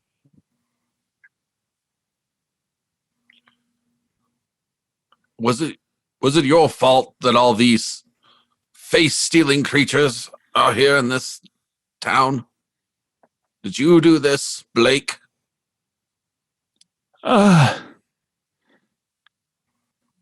going to need you to roll me a conflict. Oof, okay. Do it. All right, so 7 for me. Yeah, 6 for you. There's only 6 dice left. Oh. Okay. I thought there were 5. Or 5. Yeah, but he has an extra. He has his. Oh, that's right. I forgot about that. Is anyone else's moment on top yet? Mine is, What's your moment? I will find hope when someone outwardly appreciates my skills. Okay. Don't laugh at my hope. Are you like really good at basketball? All right, it's a 6 and a 1. Okay. So I didn't roll any 6s. Would you like to burn something to reroll your 1? Yeah, I would love to. And what is it? It's going to be my vice, tormented. Okay. Go ahead and reroll your 1. Well. I just got a 2. Okay, so you don't lose a dice. You do succeed. Go ahead and what does the Professor Blake say? Okay. He's like, for years you have tormented me, made me look lesser amongst our peers, and here I've discovered something that tops everything else.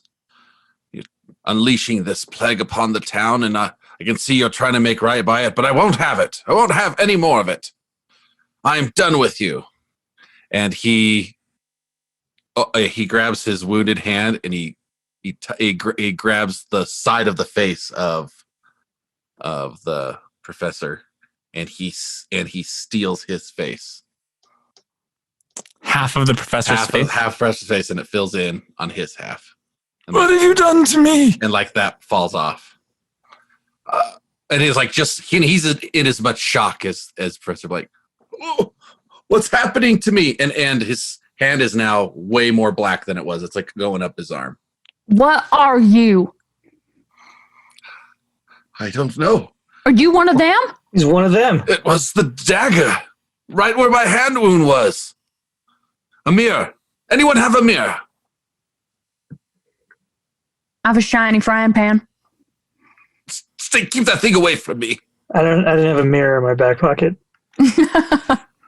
Maybe there's one in the building, and he starts to run that way. No, you must give me the dagger. No, I have the dagger. Oh, let him go. But you can run after him. That's fine. Give me the dagger. No. I must end this.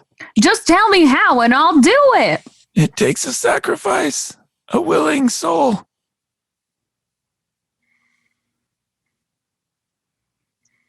She looks at the rest of her group. Do we trust him? If he's willing to sacrifice his life to save the rest of us, we should let him do it. I barely know who he is. I think that we should kill him and find a way to do it without the sacrifice. I bet there's a way. Natalia, you have amazing skills. I don't think we should trust what the face stealer says. I don't know what's wrong with this. Here, check it out. And he starts thrusting his hand toward you, Eli. What? Stay away from me. What? Eli's up here like rigging this machine, having this conversation. Like, oh yeah, I forgot that he's up there. Just yelling back to people. I totally forgot. When you go to shove your hand at Eli, you see these faceless things are starting to climb this machine as if going towards Eli. Natalia pulls her rifle out off her back and starts shooting the shit out of them. Roll me trying to give Eli time. Roll me a conflict. Ooh. Yeah, I need to do that. I got 2 1s and 2 6s. Oh shit. I also got 2 1s and 2 6s. Oh, what does that mean? It means I gain narration rights. The scene will succeed. Do you want to burn out a candle to take narration back? No, I don't think so. So if I wanted to re-roll my 2s, I'd have to give up my hope. You can't. You have to try to succeed your moment. Actually, is this not like a great time for that? Yeah, this is a perfect time for your moment. So can that roll be for my moment then? Yeah, you can go ahead. So I can rip it up to re-roll the 2, or what's happening? You just will succeed your moment. I don't actually know the rules for what happens because you can't burn the. You know what? We're gonna say you can re-roll your 2 1s because I don't actually know. But you rip up your moment, and you're gonna get an extra dice for future rolls. Okay. So I rip up my hope of finding. I will find hope when someone outwardly appreciates my skills. So you still have. Reroll and see if you get a 6, and then you'll have narration rights. I got a 5 and a 4. Okay. Natalia pulls out this rifle and just starts bullseye shooting these faceless figures as they're falling off of this. She shoots one, and it's the one with the face of her dog. As she shoots it, the body collapses, and her dog also collapses and goes lifeless on the side of the road.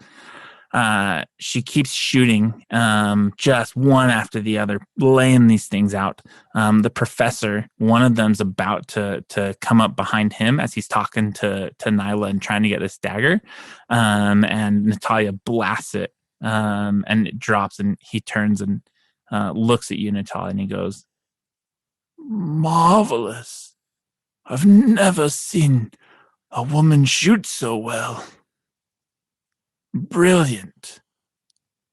Where did you learn?" Top-notch detectives here. They taught me. Do contract work. You should get inside. You should give me more cover. and then he sticks his hand out for the dagger. Eli, you see all these bodies are falling off of this machinery, but where one fell, 2 more are coming up, and Natalia's doing her best to give you as much time as possible. So now can I... There's still more of them coming, right? Yes. Okay, can I sabotage this thing somehow? Yep. Go ahead and roll 5 dice. I got a 1 and no 6s. Would you like to burn a card? What's your next card? Kind. Would you like to burn your card to re-roll your 1? Yeah. I'm going to use my kindness. I'm going to kill him with kindness. Kill him with kindness. Oh, God. It's the name of your dagger that you found in your pocket. I got a 4. Okay. Good daggers, kindness. Kindness is my dagger, and the wrench is called sympathy. Eli is... I love that. Doing his best to rig this machine. You realize, Eli, as you're working, this is from another dimension, another world. Maybe you've never seen machinery like this. It's just beyond your scope of understanding. As you're going, you flip a switch, and you start to hear this bleep, bleep, bleep, bleep, bleep, bleep, bleep, bleep, bleep, and it starts beeping faster and faster. Dear God, someone's put a bomb in this. You feel it starting to vibrate underneath you, and that will be the end of this scene. So let's blow out a candle. Oh, boy. I just got to say, every candle I've blown out, or the last 2 candles I've blown out, there's so much liquid wax in this, I have spilled it twice now. All over JD's desk. I've been scraping it off. I'm trying my best. He's going to be so mad. Get a hairdryer. And yeah, I'll work on it when we're done. Okay. So the world, these things are true. The world is dark. Eli, you are first to give a truth. And how many are there? 5 this time? 5 truths? Mm-hmm. Oh, I guess I should add, because that was a dire consequence. You get stuck. You're stuck in the machine. It has closed around your legs, and you are strapped in. So that's one truth I can't make, that I escape or whatever. Correct. Okay.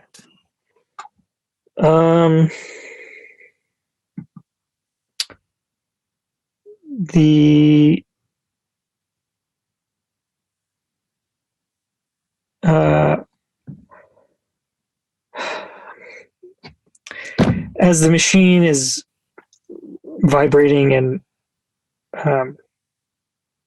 whirring loudly, it starts to give off a faint pink glow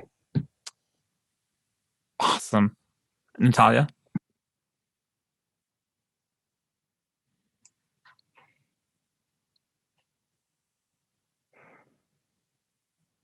In the glow of pink light, Natalia sees the face of a boy that she recognizes on one of the bodies.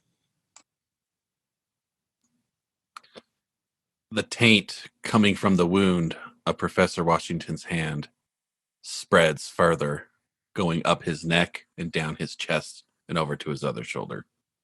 The blackness? Yes. Awesome. Nyla?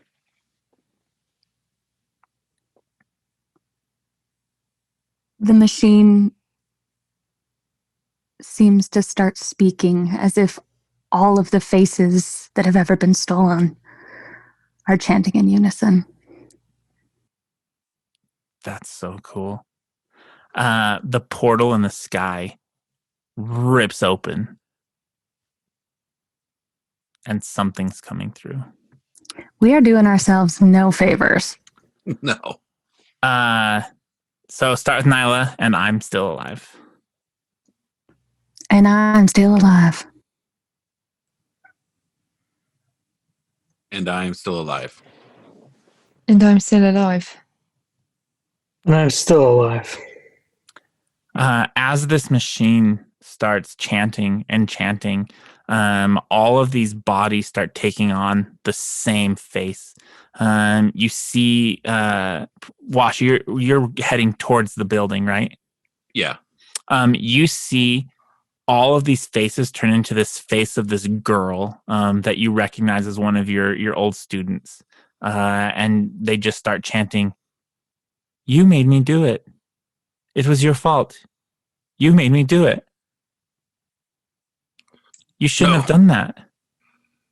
No, I only was trying to better you.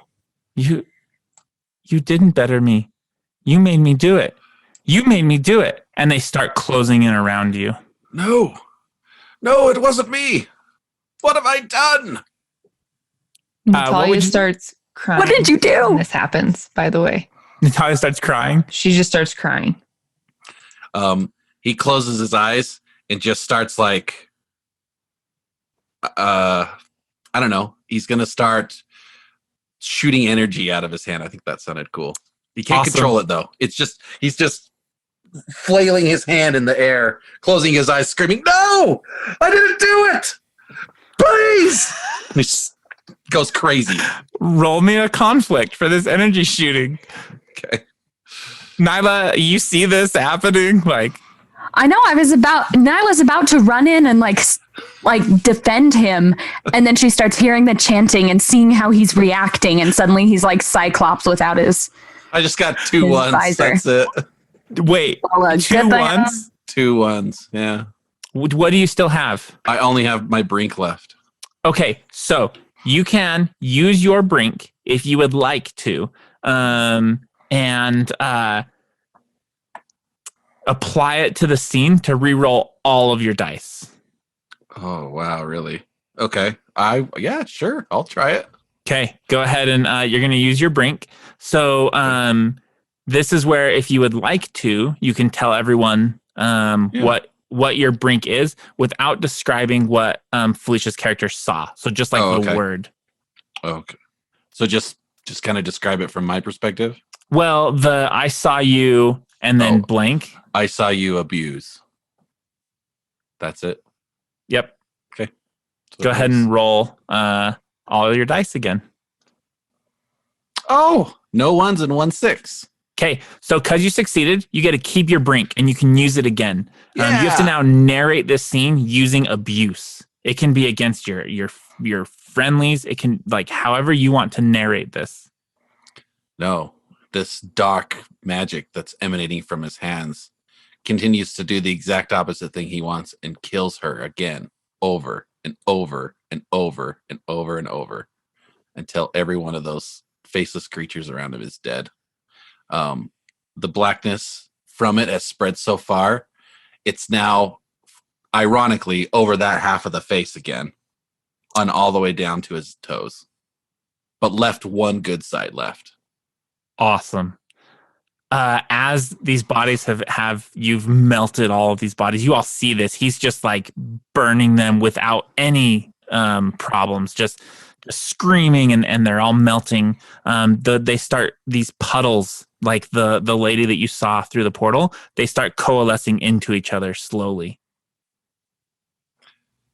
And he's We have to get inside. It hurts. It hurts. Oh God. Does Nyla see that Eli's stuck in the machine? Like, are you yelling? What's happening over there? I don't think he would be yelling about it, but yeah, he's clearly like can't get out. He's like, give all my money to charities. I'm so kind. I already recorded my last words. Oh yeah, you didn't you? Nyla, you see as he's stuck, there's another figure down there, and it's slowly starting to take his face. So how does the moment work? So if you feel like this is a good opportunity, then this is a great opportunity. But you just say, hey, I want to try to achieve my moment, and tell us what you're going to try to do and how it's going to achieve. And then you roll the dice. And then if you succeed, you narrate it. If you don't, I narrate it. Okay. I mean, I don't really know what this machine does conceptually, but I want it to make like a bat signal in the sky. That's awesome. That's so bright cool. That pierces through the gray sky, and then we see that it's really like daylight. That's awesome. I love that. Roll your moment. 5 dice. Okay. I got no 6s and no 1s. Oh no! That's what happened to my moment. Okay. It's like, why can't I at least fail? I know, right? Yeah, absolutely. You, Nyla, I imagine you were about to go talk to Eli or try to help him. I was going to throw the dagger at the machine. You see him. You're getting ready to do this. You see him. His legs are stuck. He's still working up top. He's trying as hard as he can to rig this machine to blow up. Eli, you managed to flip some switches and twist your wrench in such a way that this light from this machine blasts up through your body into the sky, and it lights up the sky. And for the briefest moment, you think you're about to see the blue sky, and that portal that's ripping open rips through the light and absorbs it. And you are just a charred husk sitting upon this mechanical thing. You all see his legs snap and char, and he just falls down into these creatures. You are dead. Barbecued. I was gonna. I don't know if this is a thing, but I want to try it. Oh, unless you're gonna narrate some more. We have to blow out a candle and establish some truths.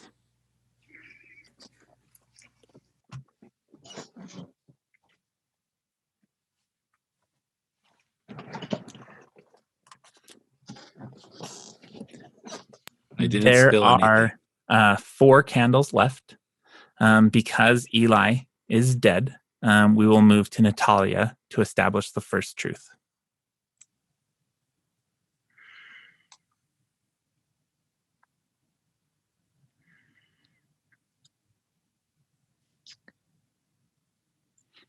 Natalia feels responsible for Eli's death.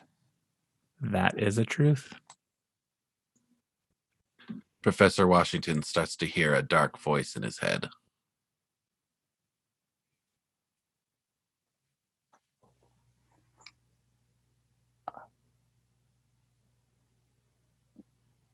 The dagger.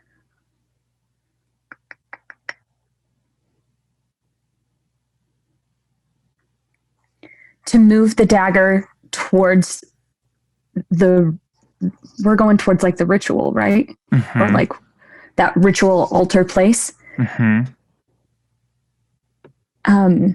Is like trying to move a cow through molasses.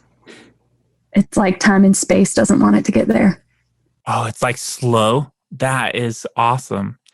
The light from Eli's demise has incinerated all of the faceless figures. That's all the truth, huh? Yeah. That was 4. Yep. So Nyla, you first. I am alive, or whatever it is we're saying. And I'm still alive. Wash. And I am still alive. Natalia. And I'm still alive.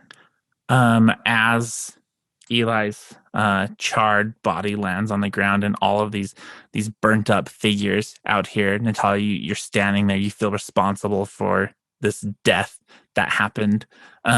You all hear the professor. He goes, It's no matter. We must hurry quickly. I can get the dagger there. Out the windows of this historical society building, these tentacles shoot out and start whipping through the sky. Okay. All right. Now we can just go. Yeah. Okay. The voice inside of Professor Washington's head says, Toby, you're the voice. Get me the dagger. Bring it inside. You just start hearing. And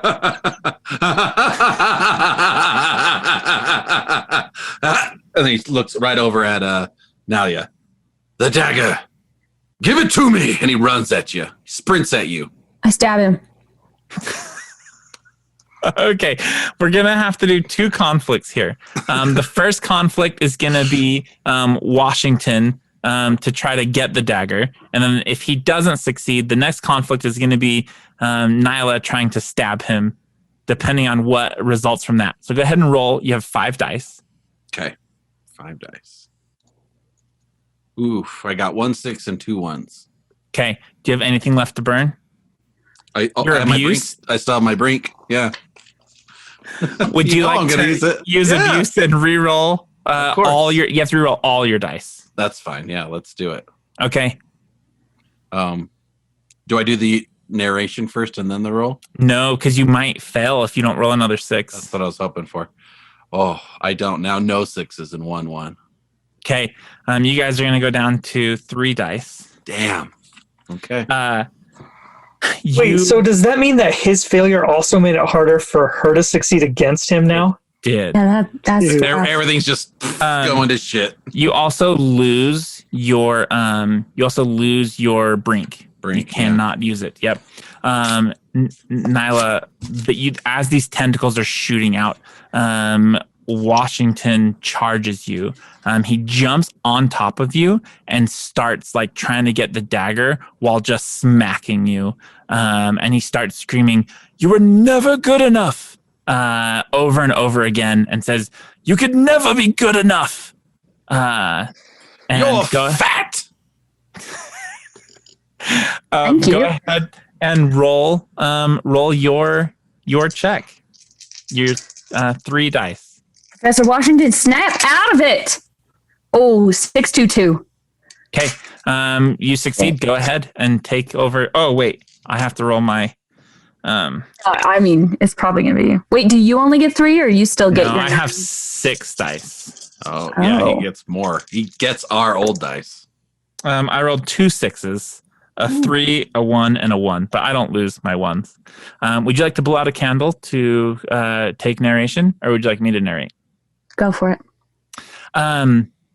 As you're on top of Nyla, you feel this dagger go into your chest multiple times, and she's screaming, "Snap out of it! Snap out of it!" And she passes out again. And you see her eyes open, and there's that cosmos going through it again. And she stabs you one more time, and you can feel the energy from this dagger like flood through your body, and it's like too much energy to contain. Your arms go out to the sides, and light is just, or not light, but like dark energy is shooting out of every fingertip, and just like going all over this entire place. I'm going to need you to roll me a conflict to try to control this energy, to rein it in. So cool. Okay. Natalia, I'm at 4 dice now. Watching this shit. Yeah. You're at 4 dice now. Yes. She's in her feelings right now, so it's fine. Only a 1. Just 1-1. Yep. And I have nothing to burn. So that's Do you guys go down to, that's going to be just a total failure. Okay. Nyla, you snap out of this trance you were in, and you see your hand pull this dagger out of Professor Washington, and you see his all this energy exploding out of him, and his face, half the face starts changing into multiple faces, and then it starts going faster and faster and faster, and where the dagger cut him, you see from inside his body one of those interdimensional portals opening and consuming him inside out. And then he it's like if you take a balloon and pull it inside out, his body does that and then just vanishes. Oh, yes.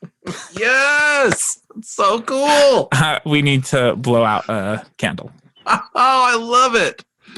Best death so far. Damn. That was awesome. These things are true. The world is dark. We will start with, because Wash is dead, we will start with Nyla. We have 3 truths.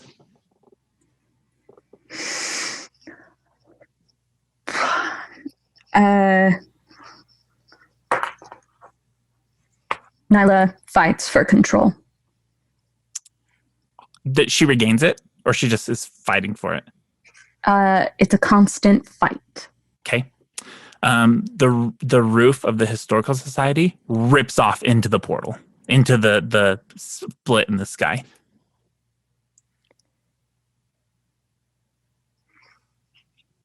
Natalia takes the dagger into the building. Nice. Okay, so now as you're fighting for this control, Natalia her hand goes on your shoulder, and she grabs this dagger, and you just feel it slip from your hands, and you see her walking into the building. And the professor's going, "No, you must give me the dagger." Can Nyla do a good old dream check and see if the professor was ever involved in any chanting or creepy situations? Before we do that, we need to do our... Oh, yeah. Oh, and I'm still alive. And I'm still alive. These things are true. The world is dark, and I'm still alive. Awesome. Yes, absolutely. Roll a conflict. How many? 3. 5, 4, 3. Okay. So you are trying to... What's your next card? My brink. Your brink? Would you like to use it to re-roll? Mm-hmm. Okay. Go ahead and tell everyone they have seen you. They have seen me chant. So go ahead and re-roll all of your dice. 6, 1, 4. Okay. You will lose the 1, so you will go down to 2 dice. You do succeed. Go ahead and take over narration. I thought we were down to 2 dice before. No, because you have 3. That's why we did 3 truths. Okay, so I still have 3 dice because I succeeded my hope. Yeah, you still have an extra hope dice. Nyla remembers him.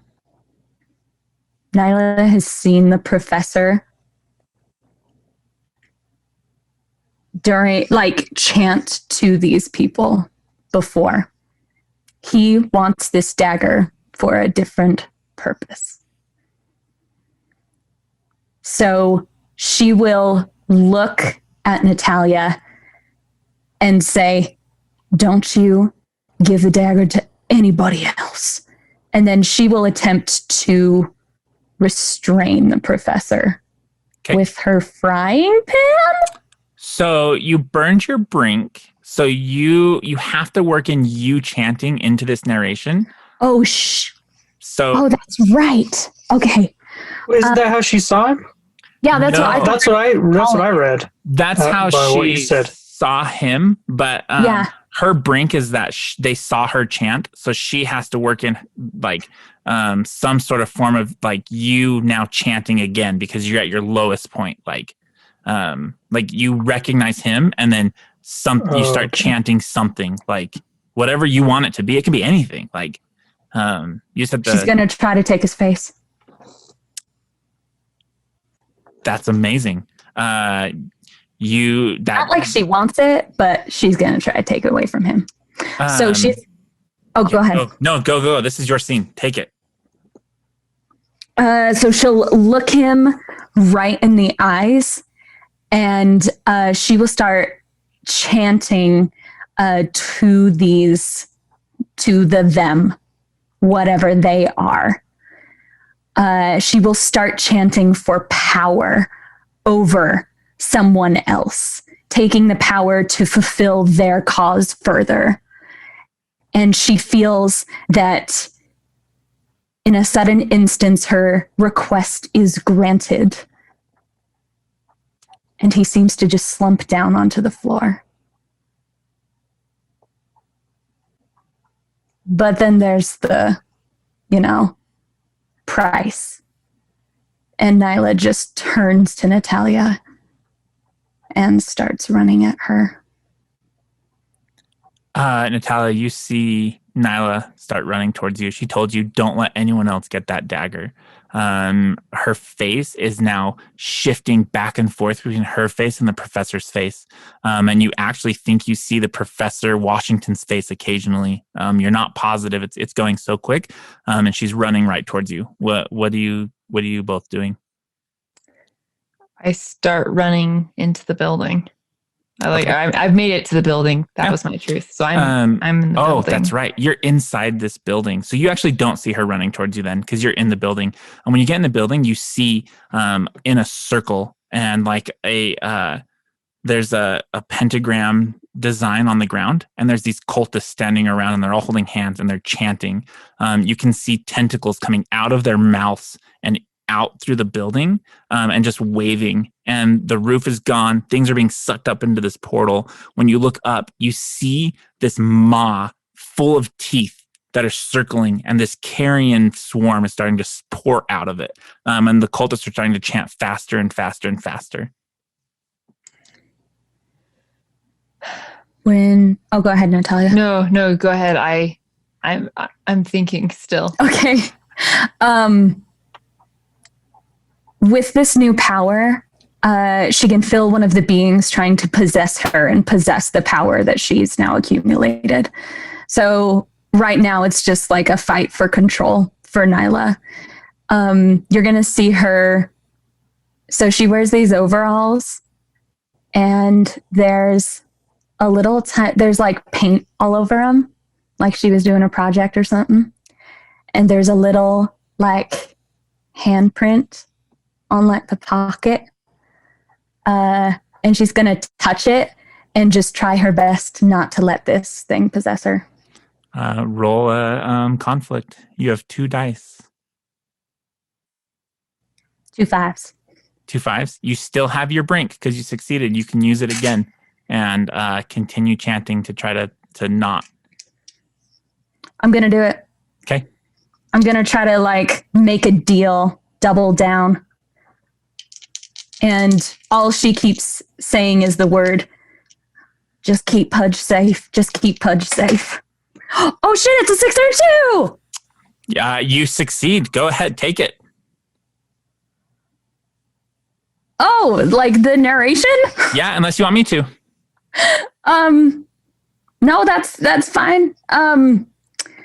You see her just kneel down and start sobbing and just screaming for the being or the power or whatever it is, this energy to just stop taking her over. And she will do everything in her power to hold on she will chain herself up to the wall. Awesome.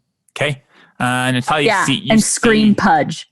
That you see Nyla like fighting with something. Her face is changing. She's screaming to save Pudge. You see the cultists, the mob, the tentacles everywhere. What are you doing?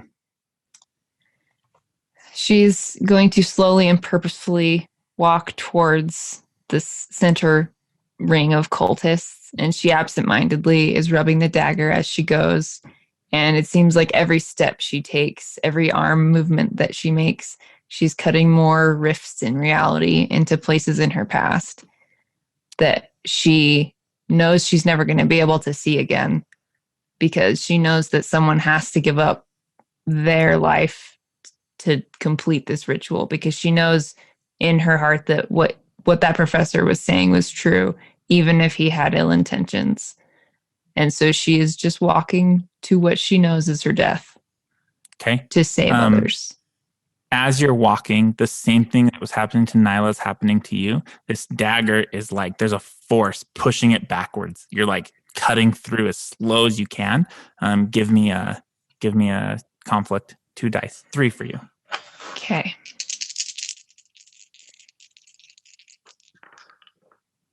I got a 1 and a 6. Okay. Do you want to re-roll all of them with your conflict, or just lose the 1? I think I want to lose the 1 because I have and maybe I won't get to narrate it, but I have an ending for my break. I got 1-6. Would you like to blow out a candle to take narration?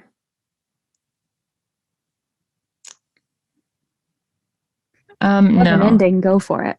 Well, you're not dead, so I don't want to kill you in the process of this.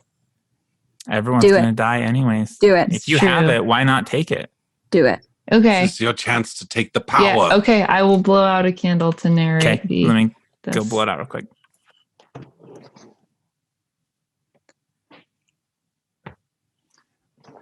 Did anyone see that? I blew it out and then just lit back up. I didn't see that. All right, Natalia, there's 2 candles left. Go ahead and narrate what happens for the end of this scene.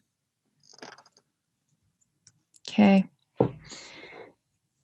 Natalia continues walking towards the center of this cultist ring and continues cutting rifts in reality behind her. The world gets pulled slowly at first into these rifts until everything starts spinning around her, and she gets to the center of this rift and looks up and sees everything being dragged into the sky and grips tighter on the dagger and just lets herself be taken up into the maw. And Awesome. That's where my narration ends. That's fantastic. So you didn't fail, so we don't end the scene. So we continue. Nyla, you see Natalia rising up into the sky. You still feel this thing trying to gain control. You've been holding it off for a while. What are you doing? Actually, you see the cultists as Natalia's going up. The tentacles start like almost like eyes looking towards her, and like they're getting ready to follow her up.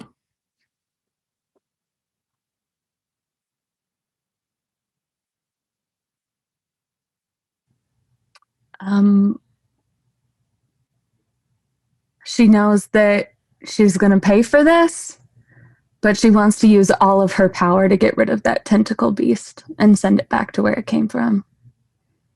Awesome. Go ahead. I don't know if it's possible. You have 1 dice roll. It's a 2. Do you still have your brink? Yes, I do. You wanna continue chanting. You're like good like tongues now. You're like speaking in tongues. Your face is switching to different faces. At one point, Eli's face shows up on your face. She figures that if someone's trying to take over her, she could try to take over someone else, and she's going to try to take over the tentacle monster. Okay, go ahead and roll your dice again. Let's see what you end up with. 5.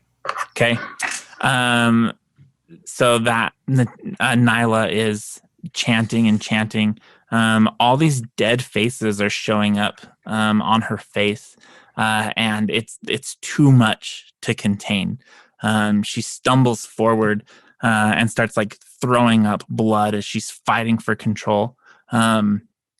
She steps up into one of these side rooms, and she feels that being that she knows so well from her dreams take control of her body.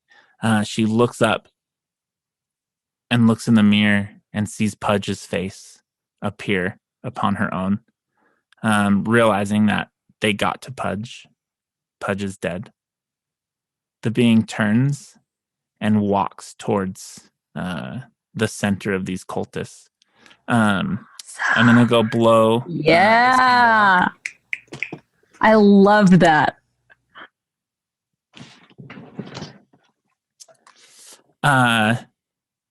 Natalia, you are flying blow our last up. one out? Yeah, blow your last ones out. Yeah, there's one candle left. Look at the smoke in it. Like, yeah, it's cool. Natalia, you're rising up. As you're going up, the dagger's cutting through reality. You still see all of your past, everything. You see the library that you were in for so long with everybody. You see the girl that the professor abused and got to commit suicide. You see all of your companions, and you feel this hand grab your leg, and you look down and you see Nyla, her face still shifting, and she just kind of shakes her head. And at the last second, your dagger goes up and slices this maw, and its insides open up into another portal, and it starts sucking everything into it, including you. You go in, and everything goes black, and you're not sure if you won or if you lost. The last thing you remember, though, is peace. Can I say the last thing that she does is forgive herself for failing? My name is Natalia Schultz. I'm 34, lived in Arkham my whole life. We've been in this library for days now, and there's nothing left to eat. Everybody's scared, and I'm trying to keep a face for them. I suggested, along with others, that we make a run for it. They've got some ideas about a way of possibly saving us from them if we don't make it back and this is found. I live on Downing Street, 227. See if you can find my dog. Give him a good home. He's probably already dead. My name is Eli Clark. I've done my best to keep the generator going, but we're running out of fuel, and we need to move. We're going to try to make it to where the professor said the ritual is happening. South side, I think. If you can find this, maybe you can catch up. But they're out there. And they're waiting for us. They'll be waiting for you too. I hope you make it. Goodbye. It is I, Professor Washington. I am recording my last words here, or possible last words here. Like the others have said, we've been in the library for days, and in that time I have read nigh every book upon the shelves, finding some with some strange and curious writings, some that drove me near mad, but that's besides the point. I believe that with my collected knowledge, I have come up with the world's greatest play, partly entailing the events of what is happening now, partly including tales of the many works I have read upon this here library. I have left a copy of it in the biblical section of this library itself. And if you happen to find this recording and I am no longer with us, please find the copy of it and write the ending that I could not provide it. Hi. Sorry. Hi. I'm Nala Larlene. I'm 26 years old. Weird things are happening. I don't know who's going to be listening to this, but the sky opened and things are coming down. Yeah. They have to be getting help from somewhere. Just watch out, and they can even get to you in your dreams. So just watch your back, watch your dreams. And if I'm not here anymore, find Pudge, tell him to eat his greens, walk the dog, because I gotta hope he's still alive.